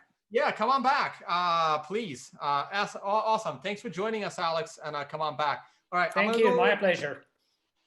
Let me head over back to the price. So Junsef, so Mike did say earlier that he's a 95% Bitcoin now versus Ethereum, if I remember correctly. Just way too many people to manage anyway, to talk. Yeah, that's pretty much it. And like I said, I made a lot more money in Ethereum in 2017, but everyone did. Tom Bay's presentation in back in Athens was good. I think anyway, the setup right now is as good as I've seen it. We are literally getting, we have this. Were you there, John? It was tough to get customers, and now we're getting 4 or 5 new investors a day showing up. If you get in early on scams, like you'll make a lot of money. Like that's what's that one? I've been trying to give Mike advice for years. Get in early. All right. Hey, Vesa, I want to get you in here because we already talked about your art. Unfortunately, my pieces are hidden away, kind of like my Bitcoin. But how you been, man? This is your first halving, I believe. You have the Kenny piece behind you. Wasn't Brock Pierce going to buy that one? Hey, looking good. Well, he was interested. He never forked out the money to do so, but he invited me to Costa Rica to go and. Sorry? Times are tough these days. Yeah, so it seems. But I'm very happy having Kenny here. Yeah, John, I know you were Thanks there, for having but me on the stream. It's I good was to see asking you man. if you my last haircut was were actually during Unconfiscatable. did you attend Vegas. the presentation from Tom Bates? So, times are tough. And it's did good you to like see it? many familiar faces here, and I'm just here to celebrate. I mean, I've been in this space only for 3 years now, but essentially, I've in a way I feel like I've been here for longer than many of the OGs, because I made a documentary film about the monetary system, an independent one with my own money. For it took us a year to make with a couple of friends, and we published it for free for the whole of the Finnish public via the internet. 1,000 with BitConnect. Finland's only something like 5 million people altogether. We got about 300,000 downloads, and got But I everyone knew to know I was how going to the lose it monetary anyway. system works already back in 2011, and I've been pumping this stuff about how the central banking system works since 2006 on my Facebook feed, and suffered the social consequences as a sort of favorite tinfoil hat artist of the country because of it. And now finally it's becoming mainstream, all of this 3 data. blocks left, guys. And, I feel a certain amount of vindication because It's a of pity that. we cannot really I've do been much. all in Bitcoin for 3 years now, and I've fired my galleries, and I'm here to stay. This feels like home. All right, awesome. A few things, Tone. A few things. We've crossed 11,000 live viewers at the moment. Wow. 4,000 likes. A few people that gave that gave money on the live chat. Blockchain assets for 50 euros. 88 Fuchs 88. Shout out to Hal Finney, Bitcoin all-time high, I think is the message there. And Mark B saying that you're doing a good job with this live stream. So all of that, just wanted to make sure. We're still at 3 blocks, so about 30 minutes away, roughly, given everything being equal. Also, a quick price check. It looks like we've recovered whatever losses we had in the earlier dump from today, back up around 85, 8,600. Hey guys, we have like to come back down. We have like 10 more people joining us right now, so we're gonna have a ridiculous house here for the final 30 minutes. I'm just like putting everybody. We got Peter McCormick, we got Will Payman. Just don't get it. Bill Restus is coming in. Everyone is in. We have the lovely Daisy, who's the organizer of the financial summit. I gotta pull that up. I gotta promote if Daisy's here.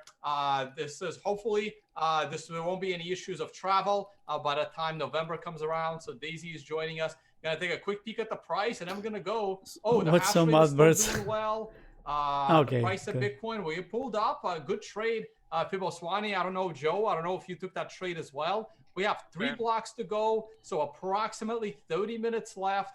And man, what a time. Let's see how many people we have here. 3 wow. Here. Oh my gosh. 2 here. Yo, Tone, by the way, I've taken every trade. Oh, which one is right? I've taken every trade. I gotta show you this, dude. No, we'll do it after. We'll do a recap stream. We'll do the while Tone's working, trying to figure out how maybe the code is wrong. Stream with 800 people. Probably this one is one. It's counting walk through these until trades on a show later this week. So save it all. Jane, thank you for joining us as well. It's counting differently because Edge Wallet. it's differently programmed. It's one of the wallets that I use probably. So let's trust this one, let's say, because they say 3 as well from another place. But I think the feed is coming from this website anyway. Is one of the ones to go. This one. Peter McCormick, who cares anyway? Bill Russ, 10 minutes more or less. Well, I don't even know where to start. Don't forget about Jack Mallers with us as well. Let's go. Daisy? No, it's going down now again. Daisy, she's high. Please say hi, and then we'll go over to Jane. Anybody trading actively? She's still muted. All right. Oh, hey. Okay. Thank you, Jimmy. Hey, Jimmy, by the way. My name's Daisy. I work together with Tone on organizing the financial summit. Where is it? I don't want to say anything more. Yeah, You got so many amazing people on. Tone, we'll talk. Like, I'll be online for the next 3 to 4 hours. So let other people talk. Yeah. So my name's Daisy. That's it. Yeah. She's definitely a Bitcoiner, and Daisy is also responsible for the Tone base image. the tab and basically my profile picture. That's Daisy's amazing work. Daisy is an incredible photographer. So check out Daisy Coleman, which showed us that as well. Thank you, Sonia, for joining us as well. And Aaron, you are here with us as well. Jane, let's go over to you. It's your first time on this channel. He likes Our Daisy. audience may not be familiar, so tell us a little bit something about you. I work for Winklevoss Capital. I'm actually trying to get Tyler and Cameron in here right now. So give me a sec. Hopefully I DM'd them the link last night. I know, they told me. How long are you guys going on for? Like 30 minutes? We've been on for 3 hours, and we will go on until midnight. YouTube is limiting me to only 12 hours from what I'm being told, but we will keep it on for 12 hours. So midnight Eastern time, we will sign off. But tell them to come on for the Halving. I know, that's what I'm doing, Novo. Give me a sec. Wait, Tone, you better have the Bitcoin Billionaires book in the background if you're going to have them on. I don't have that one, man. I also don't have Andreas's books. I know, I gotta. But now that I bought the bookshelf, Order it on Prime. Get it delivered to your house right now. Do it. Dude, Prime takes like 3 weeks now. Have you not ordered from Prime lately? I think they're gonna get sued. All right. So somebody in the live chat figure out a way to get the book to Tone. Wow, we're so close to the Halving. I want everyone to just say hi at least. We're gonna stick with the ladies. They're gonna jump the line. Nearly 12,000 people watching. That's very good. That's not good. I mean, it's not bad at all. It's not bad at all. How are you guys doing? What's going on? Actually, Cointelegraph is losing viewers. Now it's 2,381 people. So before it was nearly 3,000. I run the Las Vegas Bitcoin meetup here in Vegas. I also run Crypto Vegas, which is going to be a new conference here, and Anarcho Vegas, and we're on our 2nd year. And I also am the co-creator of Float.app, which is an uncensorable, censorship-resistant social media alternative platform that deals only in Bitcoin. So I heard what you said, Tone. Watch My Bit is not the only platform that deals in primarily Bitcoin, and so so we started that probably less than a year ago, and we're excited. Awesome. Thank you. Watch My Bit was just the first video platform. Right, it was the first. The first, right? And we're retired now, so everyone go to Float or something. Yeah, go to float.app. And then I got to go over to Jack. Jack Muller's been with us forever, and I totally somehow managed to skip him. Jack, you're next. You're next in line, man. Jeez, this is and more people are trying to join. All right, go for it, Sonia. I still call you a Bitcoin OG, but my audience is not familiar with your work. I know. Well, I'm joining from Singapore. Surprisingly, solid ladies lately. Oh, your volume is a little bit low. Can you just get a little closer to the mic, please? All right. Can you hear me better? Yes, thank you. So I'm joining from Singapore, and yes, I've been a user of Bitcoin for quite a number of years now, and I've been involved in the space in many different capacities, but I'm a lawyer, so compliance is my field, and I'm delighted to be here. All right, Sasha, thank you for joining us as well. I gotta go over to Jack Muller. Sorry, Sasha's getting skipped. Jack, how's it on the Lightning front? We talked about Lightning earlier. We're gonna talk about it more later today. Oh, by the way, I have to announce it. If anyone has to go for whatever reason, please interrupt, say goodbye, but then come back anytime. This will go on until midnight Eastern. I'm a lawyer, so compliance is my field. Feedback. So someone has the audio on the background.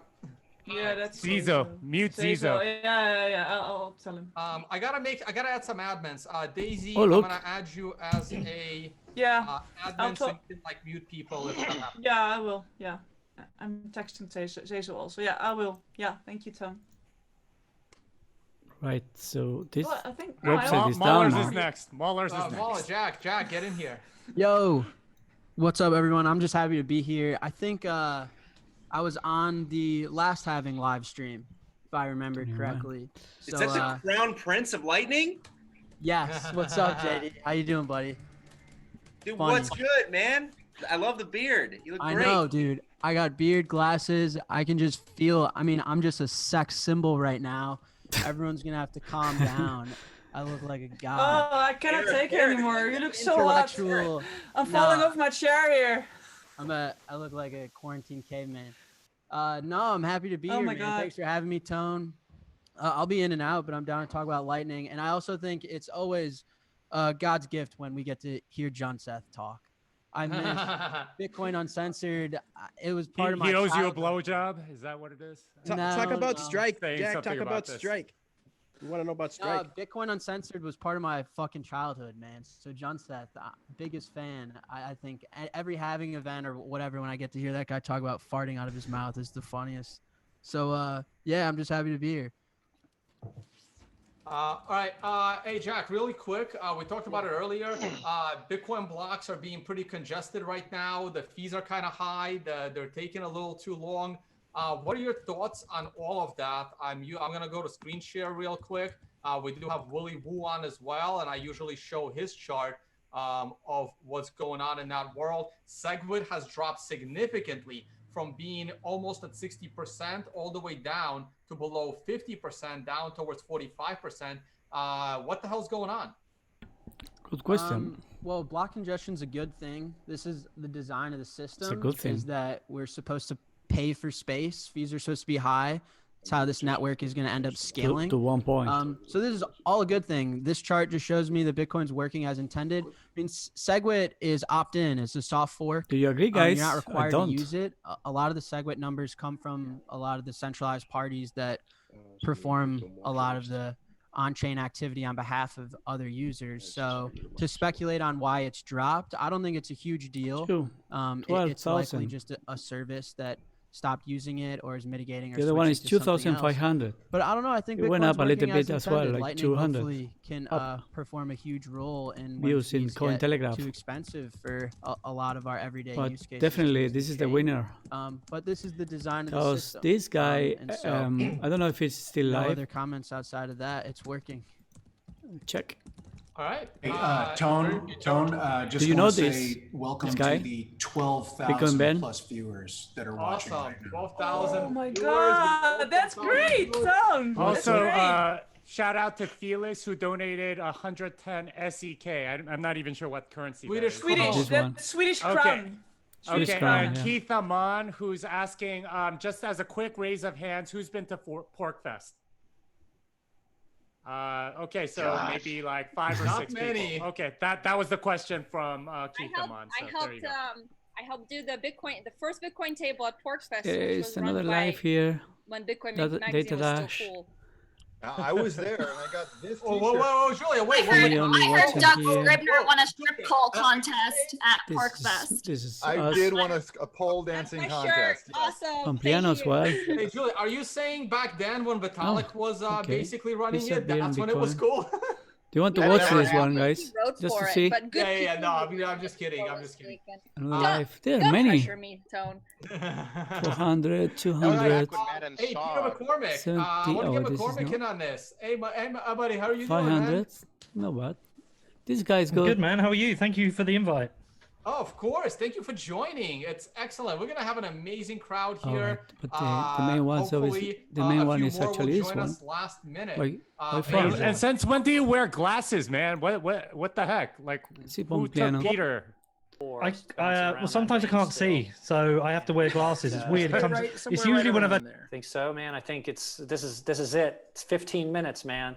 15 All right. minutes. So a couple of things, more housekeeping. One, if you're watching this right now, this says 2,600 people on here. I would love to get to 3,000 at some point.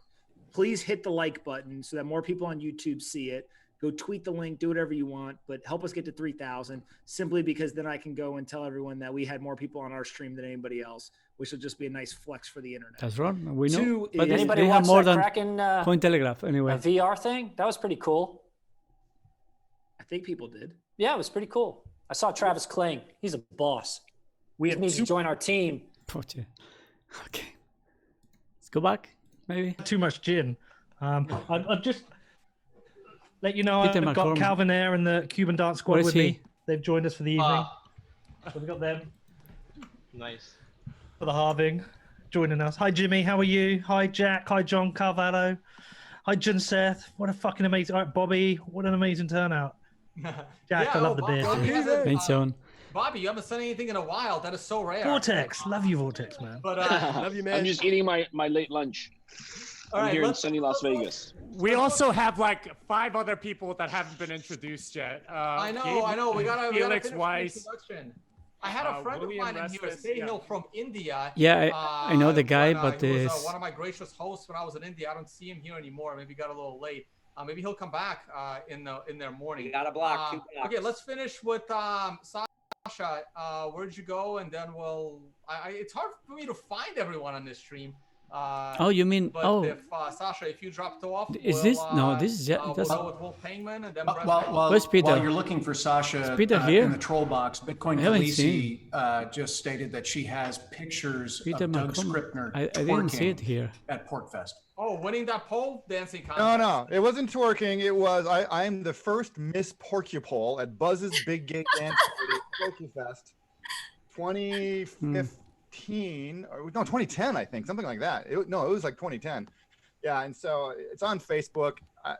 Someone else can show it. I'm not going to do that. Hey guys, make sure I you think stick you're it wrong. around. We have the Winklevoss there is a twins, delay, so Tyler and Cameron when I joining us change, in approximately 20 minutes. Hopefully, Are they? We're also 2 blocks away. 2 blocks I was away. on Jimmy. To be honest, this guy. Jimmy, what's the current countdown? How many minutes? Let me 2 blocks, 20 minutes. say something. blocks. I'm sorry. Now they're speaking like they're talking about like a group of friends in a pub, but this Peter McCormack is not bad, but I could say it's not a long time in crypto on Bitcoin, and he has done very good programs, but he doesn't have much background and knowledge, and still, it's good. I have nothing to say about him, but I just didn't see him, so I just miss it. I miss it. Sorry.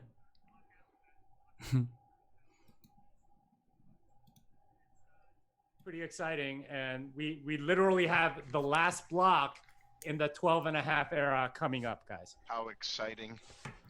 Wait. Are we down to the block? Did we just find the block? No. It's 629,998th block was found. Well, we found one about 3 minutes ago. That one took ages. Was it half an hour or so? 99 is the last block with 12.5. We all know it's going to So take the next block will be the last block with 12.5. Felix! Hey. What website do you want me to be on when this happens? Blockchain.info, the greatest Bitcoin website ever in the history of Bitcoin. Blockstream.info is. They have a great domain, but not the great website. Sorry. Yeah, John Seth Too much never stops Bitcoin Cash trolling. shit on there. Didn't they have an entropy bug for like 4 years running? Yes.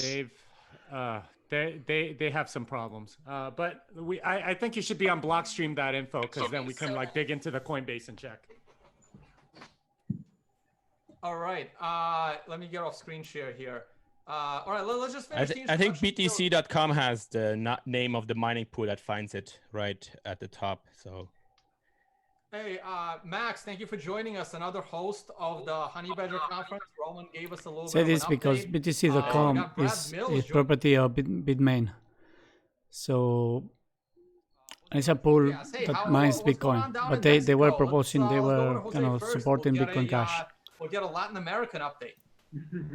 Hey, Stone, how are you doing? Oh, very bad Thank you for inviting me over.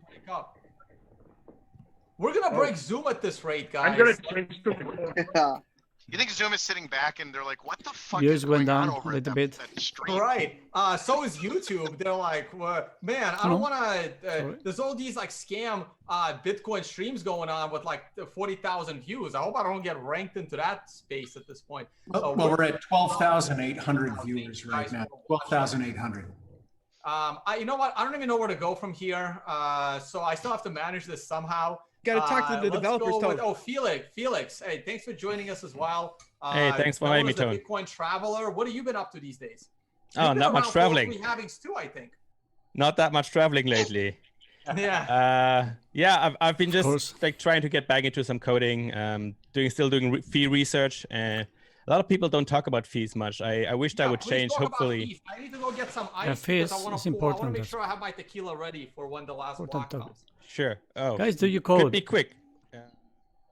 Tell me you code, please. 2 hours away, sometimes at 30 seconds away. Okay. Hey, Felix, how are you doing? I'm doing good. Just taking over when Tone's away, so just you have your talk. Your thing. Yeah, I just want to say that, I wish people would talk more about fees because, like, it's great that the subsidy goes away, but something has to come in place to pay for the security of the network, right? So, but I mean, so far I'm not too worried, but yeah, it's 99% of the Bitcoins that will ever be mined. I think it's like we're like 15 or 17 years away, so it's coming soon. Right. Well, so I mean, just to take a look at like just the fees in the last block, it was 1.113 Bitcoins in the last block. So yeah, it's going up. It's much better since the last halving, right? The last halving there was not a lot of fees going on, like in dollar terms or in Bitcoin terms. Actually, I saw that block number 210,000. So the first halving block had a very, very juicy 18 Bitcoin fee. Unfortunately, Bitcoin wasn't that much worth in 2012 November, but yeah, it was 18 Bitcoins fee. That's not too shabby. Don't work on the website. I think a couple people back then they donated basically 1 Bitcoin as like whoever finds like the halving block, the first halving block. I think it was a Slush Pool that found the block. November 28, 2012. So where was everybody at the last halving? Oh, I was in Ukraine. I remember that. That's a good question. I was at a BIP 101 conference in That's a great one. That's a great. I don't know if anyone here was there with me, but that's where I was. What was the date of the last halving? I think it was like around the. It was June 2016. July. July. Sorry. I was at a pizza party with Andreas Antonopoulos. Oh yeah, the pizza day is coming up too. Two parties in May. 2 Bitcoin parties in May. Cripto Cabin in Brainerd, Minnesota, which I bought with Bitcoin thanks to Barry Silbert, who sent a check to the closing table. And I was really stupid. I asked my family to hold off on the Bitcoin on the purchase of the cabin until for a month, because I thought the price would go higher. It went from 750 down to 525 in that month. So Bitcoin I spent a lot more. halvings don't do anything to the price ever. Yeah, we don't care about the price. We only care about the subsidy going down and not going up. Not money printer go brrr. We don't want that. All right, just a few shout outs to all the people that are giving money in the chat. Bull.io, Blockchain Media, thank you for your 25 pounds. I don't know what PEN is. Anyone know what PEN is? Our team work like so checking out these things. When he has a connection with Tomebase, he checks the comments. He used to do that a long time ago, and now he doesn't do it so often, but still do it. For the next halving, we can donate in BTC or sats on YouTube. Nearly 14,000. I gotta, before my ice melts, these are Bitcoin ice cubes. I don't remember who gave me the Bitcoin ice cube tray, but thank you for that gift. It was awesome. Those are so cool, Tone. Are you gonna finally pop your best bottle of tequila? Yes, I already also thank you to the 13,484 live viewers. Oh my God. We're breaking all sorts of records here. Keeping track. Yeah, that's great. Yeah, guys. Hey, thank you all for watching and being with us for this moment. Jimmy will keep us updated when the next. You guys think everybody here that we see are millionaires? We had a few what more do you people think? join us. Do you think they're rich, all of them? Now, and I think there are more. We're now 43 people in this live stream. Hey, Saw, you here? Has their camera on though. I bet. Should we take some wagers on who's going to mine the first block? Who's going to mine the first block? Okay, maybe not all of them, but 90%. I don't know. Slush What do you been think? lucky before, so I'm gonna Get your bets in quick. I think Slush was the first halving. Second halving was F2 pool, one chung. And the third one, yeah, we will find out in a couple of minutes.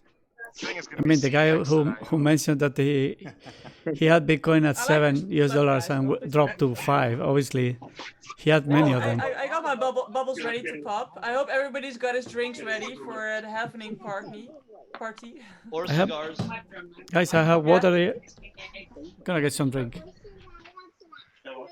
Hey, right. Hey, Zezo, thank you for joining us as well. You've been helping out a lot with a lot of the work for the tone-based channel. All right. Who hasn't gotten a chance to say anything yet? Brad Mills, say a few words. Oh, and then we'll go to Jose. Brad, say a couple of words, then we'll go over to Jose. One block to go then. Happy Bitcoin halving day, I guess. Oh, wait, I can't take this. Thanks for having me on. I tried to get my block clock situated, so I just took a picture of it instead. That's just my virtual background. It's not actually live. Sorry. Yeah, what was I doing last halving? I think I was, wasn't there, maybe there was a coin agenda happening or something around the last halving? In Puerto Rico, maybe? Geez, time has just flown by. I can't believe it's been 4 years. I think my last halving, I was in Berlin, just in front of room 77, celebrating with all the Bitcoin Berlin OGs. It was a lot of fun. It was beautiful weather. It was outside. Hey guys, we just found the last block in the 12.5 era. Next block is the happening. Time to break out the Tone, uncork that shit, Tone. Nearly there, guys. Got my mug ready. I'm dealing with a little technical issue. For some reason, Crypto Man Ran is like the only one that can't seem to get in the there he is. We got Crypto Man. Because he still owes you a steak. He owes me a steak. Man. Are the Winklevoss twins gonna get here in time? What the heck, man? Can we just find it? Ran has like Ghanaian funeral dancers in his background. What the hell? Ran. I think we're halved. I think that's to the death of all his altcoins or something. I'm guessing that's what it is. Ran, what is it for? What is dying? Wait, are people still shitcoiners? Hey, Ran, we're gonna when COVID is over, I'm gonna collect on that steak. It's gonna be a good one. So wait, hold on. We have. Yeah. We got that. Yeah. We did. We've done it. Done. We've done it. Raise your glass. Happy having everyone. Hey guys, raise your glass. Happy having quick. Happy having everyone. Oh, Antpool! Oh, wow. Congratulations, Antpool. Woohoo! 630,000. Oh wow. Reward 7.1596 Bitcoin. Wow. Thank you to the 14,000 live viewers that are on right now. Okay, guys, congratulations. Congratulations, everybody. It's good to be there. It's good to be there. And if it's your first halving, I hope it's not the last one. And yeah. Look, we were talking about $5 US, $7 US. Bitcoin now is 8,000, and maybe in the future that will be nothing comparing to the future price. So finger crossed. We got more people joining us. We're one of the first ones here, I have no idea how and you can see it's all like regular people. So that's the good thing about this. Cheers. Cheers, guys. Cheers. On the block. Yeah, cheers on that. Salud. Cheers on that. Cheers. Hey. Cheers. Everybody. Salud. Hey guys, I don't think anyone here is gonna disagree. I think Giacomo should have the floor to give to present the toast for the Bitcoin halving. One speech. You're muted, Giacomo. I can't hear you. I think he might be on another one or something. Oh, he might be on another call. Okay, so now he's just. Hey, Jimmy. If I was to give a vote on who should be giving the speech for the halving, my vote is Johnson. Oh God, no! I don't want to get banned right now with 14,000 people. Well, I think Peter wants to point out that his daughter is wearing my old hat. Yeah, do you recognize his hat? Oh, snap. Say a few words, Peter. Worth every satoshi. Say happy halving. Long live Bitcoin. The halving is the one day of Bitcoin. And what did you say to Jimmy about the hat? Oh, He said I paid too much for it. Ah, yeah, here is Peter. Hey, Scarlett, one thing for everyone. Do you remember who invented Bitcoin? John Seth. It was not. She doesn't know. Oh, you don't remember. All right, anyway, say She's, bye-bye to everyone. she's nervous. I didn't recognize the guy. My family. I'll He's check like- in later. It looks very different. Bye, Rabbi. I'll see you guys later. Bye, Rabbi. Okay, John says, can I get from you the okay that next time Tone is gonna do the Scammy Awards, you're gonna be on the shit talking jury? Guys, do you know about the Scammy Award? I want you to Awards? be on the shit talking jury. I don't know when this thing is gonna be, but I want you to be there. No, so did I.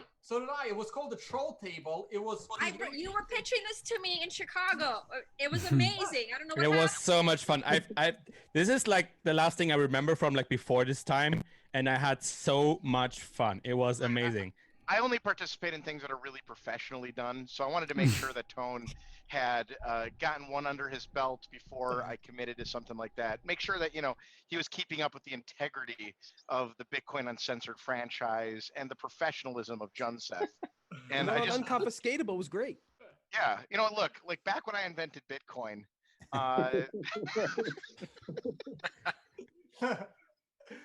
No, but Were you that troll, children? no, guys. That Troll Table for Unconfiscatable was inspired by John Seth. I tried to get him there for that table, and I promise you I will do it next year. Do I have any say? No. Hell no. It's a good question. And make you come. Wait, who's taking off? Raise your hand. Do you think, guys, the next block is gonna be mined quickly, or do you think that the miners will disconnect? The other miners will disconnect right away, or they will be fading slowly but surely in the next coming days? What do you think? Just missing a ticker here. We're just missing a ticker down here, and then it's like CNBC. Everybody's just shit talking. Nobody has a clue. Mike, we'll talk soon. Feel free to come back. We'll be on. Yeah, come back. So anytime you're bored, come on back. Guys, give Mike, Cripto come Pro a back. chance Have a to great talk day. as well. I haven't seen him talk since he joined, I think. Tone, I actually have to check out too. I have a real See you, job. John Fest. Bye, John Seth. You wish, Bye, John John Seth. Seth. You wish. Oh, Bye. wait, Royal. Before you go, Royal Tiffany is here, but she's not turning on her camera. Royal, that's literally your job. I know. Nice. She's not even unmuted. Guys, respect for the ladies. Come on. Respect for the ladies, please. All right, so if you want to hang out until Royal turns on her audio video. Other than that, hey guys, congratulations everyone. If when Giacomo gets off his call, we'll get him for a few words. Man, I'm trying to. Jimmy, you should say something, man. Where's The 6.25 era is here, and we've been waiting for a long time for this. It's going to be a lot of fun to watch to see if the stock to flow model is correct or if Tone is correct, and it stays in the 6,000 to 10,000 Luke range. Jr. is in the chat. Get Who Luke is? on here. Is he? Oh, wow. Wow, Luke is here. Okay, Luke gives the halving speech, please. I want him. Winklevoss is here. Cameron Winklevoss is here. Oh my God. I think Luke should lead us in a prayer. Hey, that would be really nice. I think Jimmy should lead us in a prayer. Oh wow. Yeah. Where do we start? I'm not sure. I don't see Luke yet, so Cameron. I see Luke is here. I He's think talking. Oh, he it's can hear less us. people He's now. unmuted. It's kind of going down. Where do you see Luke? There's too many people now. Wow. Say something, Luke. I want to give Cameron the floor, and then we'll go over to Luke. Cameron, if you can unmute. Thanks for coming on the stream, man. Thank you for all the work you guys have been doing. It's I know you're behind the scenes most of the time, but go. Floor is yours for the halving. Thank you. Can you guys see me? I'm seeing myself like sideways, but Okay. No, you're good. Your camera's a little bit Your low. your eyes are being cut off, so if you lower yourself just a tad, Okay. yeah, there you go. All right. Oh, look. I'll get some books. But anyway, looks like I'm a little late to the party. The halving came quicker than anticipated. I also have a guest here, Tyler. Oh. Which one's which? So Tyler's. I think they're tricking us. It's actually Yeah, no, Tyler that's talking and Cameron Just that's the in the background. Don't worry. Yeah. There It's they working are. now. Right. Hey guys. Yeah, go ahead. Say a few words. You've been here for all 3 halvings. How is this one different? That's like the main question of the day. You know, the first halving I think happened really kind of close to when we got into Bitcoin. So I'm not even sure like I totally grokked what was going on. I was like, oh wow, there's another thing, you know, going on with this currency in addition to everything else that we all know, that it's code and that there's this guy or girl or person or group Satoshi behind it. And so I think the first one, it's sort of like, whoa, what is this new thing? And then I guess the last one was pre-17 and that whole kind of madness. And this one, you know, it's, I guess, madness again, because you've got COVID and all this, the backdrop, but the stage is certainly set. Everything we've kind of been learning and thinking about and talking about with Bitcoin and what it protects against. And I guess we've been sort of saying all this stuff for 7 or 8 years now. And the message hasn't changed, but the world around us certainly has drastically. And so I think going to this halving, we're incredibly bullish, maybe not so much about like the halving event per se, other than it reaffirms sort of the protocol, but really what the next decade for Bitcoin looks like. Like the time sort of is now for Bitcoin to shine for all of the reasons we kind of know with what's going on in like fiat regimes in the globe. So I don't know, Tar, if you wanted to add. Yeah, I mean, every 4 years, it seems to be an order of magnitude, more developers, more human capital, more price. When we started Gemini, the Bitcoin price was 240. And when it got above 1,000, we thought we had made it. We're like, oh my gosh, like the industry's here. And then it did it again, right? It went up again to like 10 and then 20 and kind of settled on 5 to 10. And I think we're sort of set for another big order of magnitude step up, whether that's like 20,000 Bitcoins, the base, maybe we see 100,000, I don't know. But each time it's exponentially bigger and bigger than we could imagine. So super excited. And of course, the geopolitical uncertainty, you know, is Kim Jong-un alive? The pandemic, the money printing. I mean, I thought the money printing was bad pre-pandemic, the debt balloon, the deficit. And then we just hit the turbo again after we've been hitting it for the last decade. So we're totally in uncharted waters. I don't think anyone's lived through anything like this. I don't think Warren Buffett has experienced a drawn for this or anybody else. So it's pretty exciting times. I think it's also interesting how much the narrative has changed around Bitcoin. When we got in late summer, early fall 2012, the narrative was all Silk Road and illicit activity. And we didn't actually talk publicly about our involvement or investment for at least 6 months after, because we didn't think people would get it. They would just sort of not understand it. So I think the first halving, there was no real mainstream coverage of what's actually happening. And the education curve has dramatically improved. And I think I saw Novogratz saying he's going to go on CNBC later today. You know, they're just like going to hold topics on this stuff. And they have Paul Tudor Jones on, I think this morning, talking about his investment, one of the greatest investors or traders of this generation. So the fact that, you know, here we are like 11, 9 years later, and it's a mainstream, at least in the business circle, and the education is the discussion is way more on like the merits of the investment and the protocol and the code and all that stuff. And a lot of the noise and silly headlines have kind of disappeared, which is definitely a nice thing to see for sure. Yeah, I think people are really buying into the Bitcoin gold framework and story. Obviously, I think everyone agrees with me on this call that Bitcoin's superior to gold. It matches gold in so many characteristics, but actually does better in terms of the fact that it's fixed, not scarce, portability, divisibility, and whatnot. So, but when you see Paul Tudor Jones, people like that take to the Bitcoin framework, or the gold framework rather, I think it's really exciting because people are starting to see Wall Street starting to believe in what we've all believed in for almost a decade now. So there's some nice validation to it for sure. All right, awesome. Thank you for that, guys. We had a bunch of more people join us. Royal Tiffany, thank you for joining us. We got Jameson Lop, and we got. Oh, also, I heard you guys wanted to see this. Oh, there he is. Yeah. Yeah, I don't normally have that. this would normally this would be a shameless plug, but you asked for it, so there you go. Yeah, well, I mean, Tone's been shilling everyone's book. He's there's a lot of authors on this panel, except Tyler he didn't have promised- yours. So Tyler promised that everyone in this live stream was going to get a signed copy.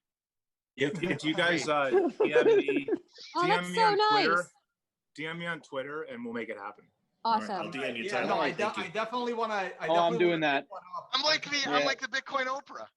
Hey guys, Cameron, Tyler, I don't know how long I have you guys on, but there was a lot of people here. We got developers, we got Luke, we got basically experts in every side. I don't know if Alex Petrov is still here from the mining side.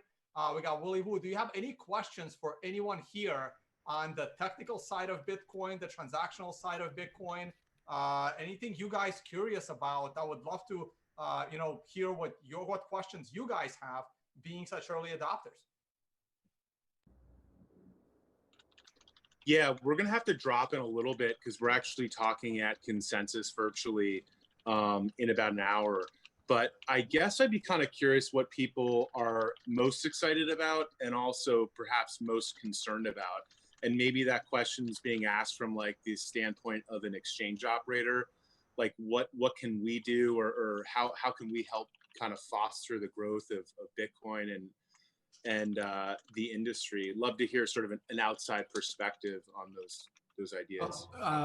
Before we jump into that, I just want to say thank you to you both for your years of attempting to make Bitcoin exchange and your ETF and everything else try to be properly regulated and to bring Bitcoin into the mainstream and your battle that you've had with the SEC and everyone else. I think without that, without trying to bring legitimacy to the markets, I don't think we are where we are today as far as price and acceptance and everything else. So thank you for your all your work.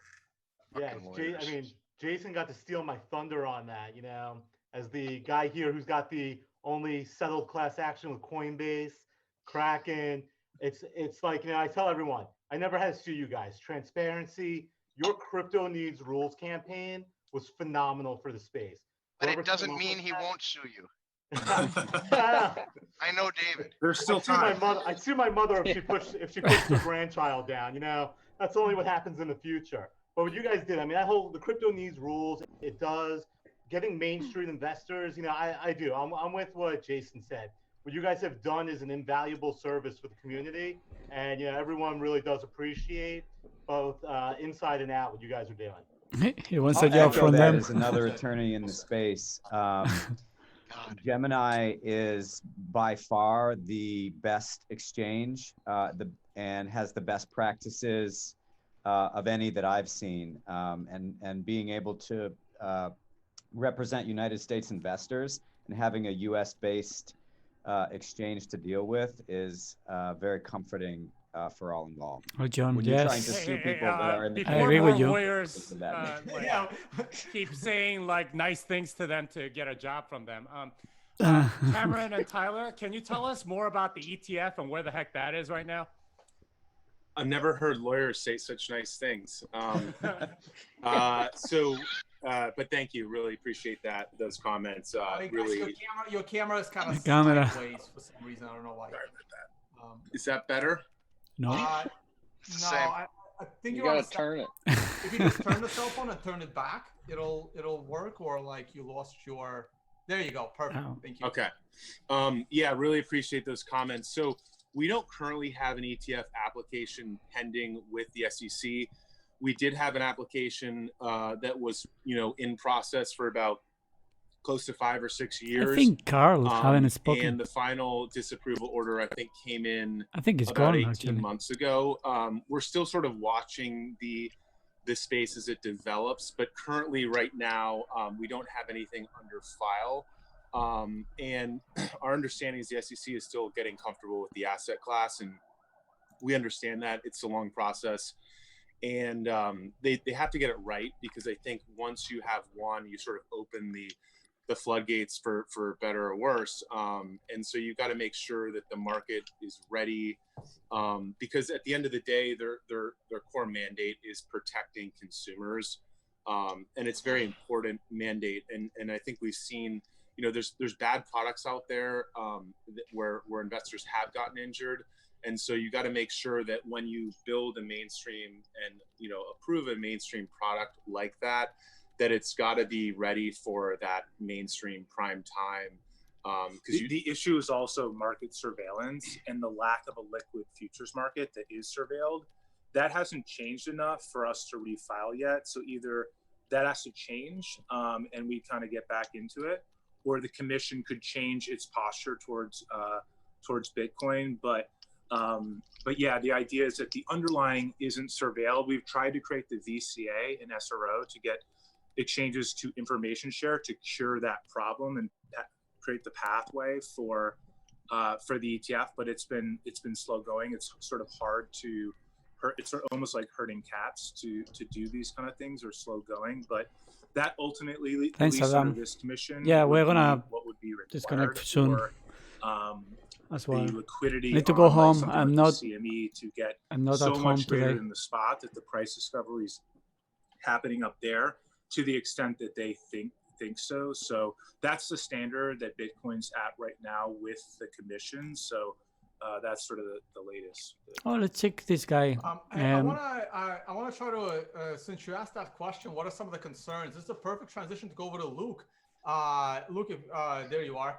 And you've been very concerned about how big the block size is at 1 megabyte for quite some time now. And I don't want to start a block size debate here on the show, but I don't know how much time you have for us. Maybe you could present that concern while Cameron and Tyler are with us, and then with Jameson Lopp and others and Jimmy Song, we can talk about that in more detail, probably a little bit later. But throw that out there. I mean, what is there more to say at this point?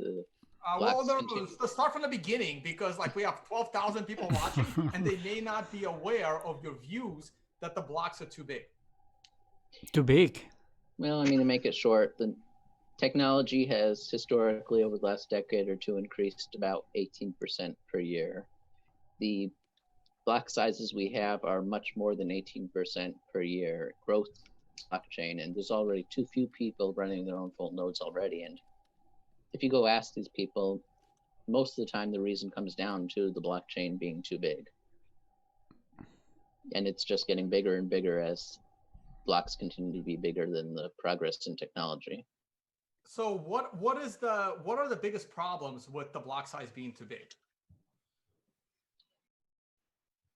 It's pretty much just that the blockchain gets bigger and bigger when it's already too big for most people to run their own full node, whether they can or not. They're choosing not to. And that endangers decentralization, that endangers censorship resistance. Cool, Oliver. See you. Yeah, that endangers pretty much the entire protocol, because at the end of the day, the way Bitcoin enforces its rules is if people don't accept payments that are not invalid blocks. But if nobody's checking if the blocks are valid, then anything goes pretty much. The people who are running the full node will be the ones who lose out. There's no life. At some point, you said that the biggest problem with the block size being too big is the initial sync. The initial sync was taking too long, more so than the actual size, the gigabytes of the blockchain. Is that correct? Well, the initial sync is essentially the gigabytes of the blockchain. Yeah. Also the verification time now, because if the miner who found the block, he already verified the block, so he has the longer all the other miners take to verify that the block is valid and mine on top of it, the longer the miner who found the last block has a big advantage. Yeah, so it does also lead to miner centralization. All right, we have another concern. That's a second concern. This one is coming from an exchange operator, or that is not true what Tom says. For Cameron and Tyler, what are your concerns? Yeah, so our exchange is non-custodial, HODL, and all trades happen on chain. And last year we added Lightning. Then we had to remove the Lightning because of two reasons. Reason number one is that it's actually pretty costly and difficult to support at this point. Like, we constantly had developers needing to jump in and fix things because somebody couldn't really send money or receive money or something like that. And the other thing is that at the time we were adding Lightning to our exchange, it was pretty much custodial, unlike our on-chain trades. And that represented a legal problem for us. So we temporarily removed it. Later on, we learned that it would be possible to create a trading platform with non-custodial Lightning. But then again, the complexity of it is just out of reach for us. And so my concern is really, we still don't have any layer 2 that's usable. And Lightning's been around for a while. I know there's someone on our stream who's either a Lightning developer or has any, guys, I didn't have dinner yet, so I'm just gonna leave now. I'm just if you want to watch this, is Tom Vei's channel. Price is to be stable. Nothing happened in the last few minutes. A lot of them are getting impatient, especially. And nothing is gonna happen like suddenly, I suppose. 0.01 BTC But you never know. But look, stop pinning people. I have to eat my dinner, and it's getting late. So thank you for being there, really, because it's nice to have a Can I ask chat. a question real quick? Really serious question. Tyler and Cameron. Let's repeat something like this. Yeah, let's it's organize pretty something serious and really personal. soon. Okay, take but care. I'm really dying to know. Bye. Can I come over to you guys' house? Just hang out with you guys for a little while. Big fan of you guys. We've met.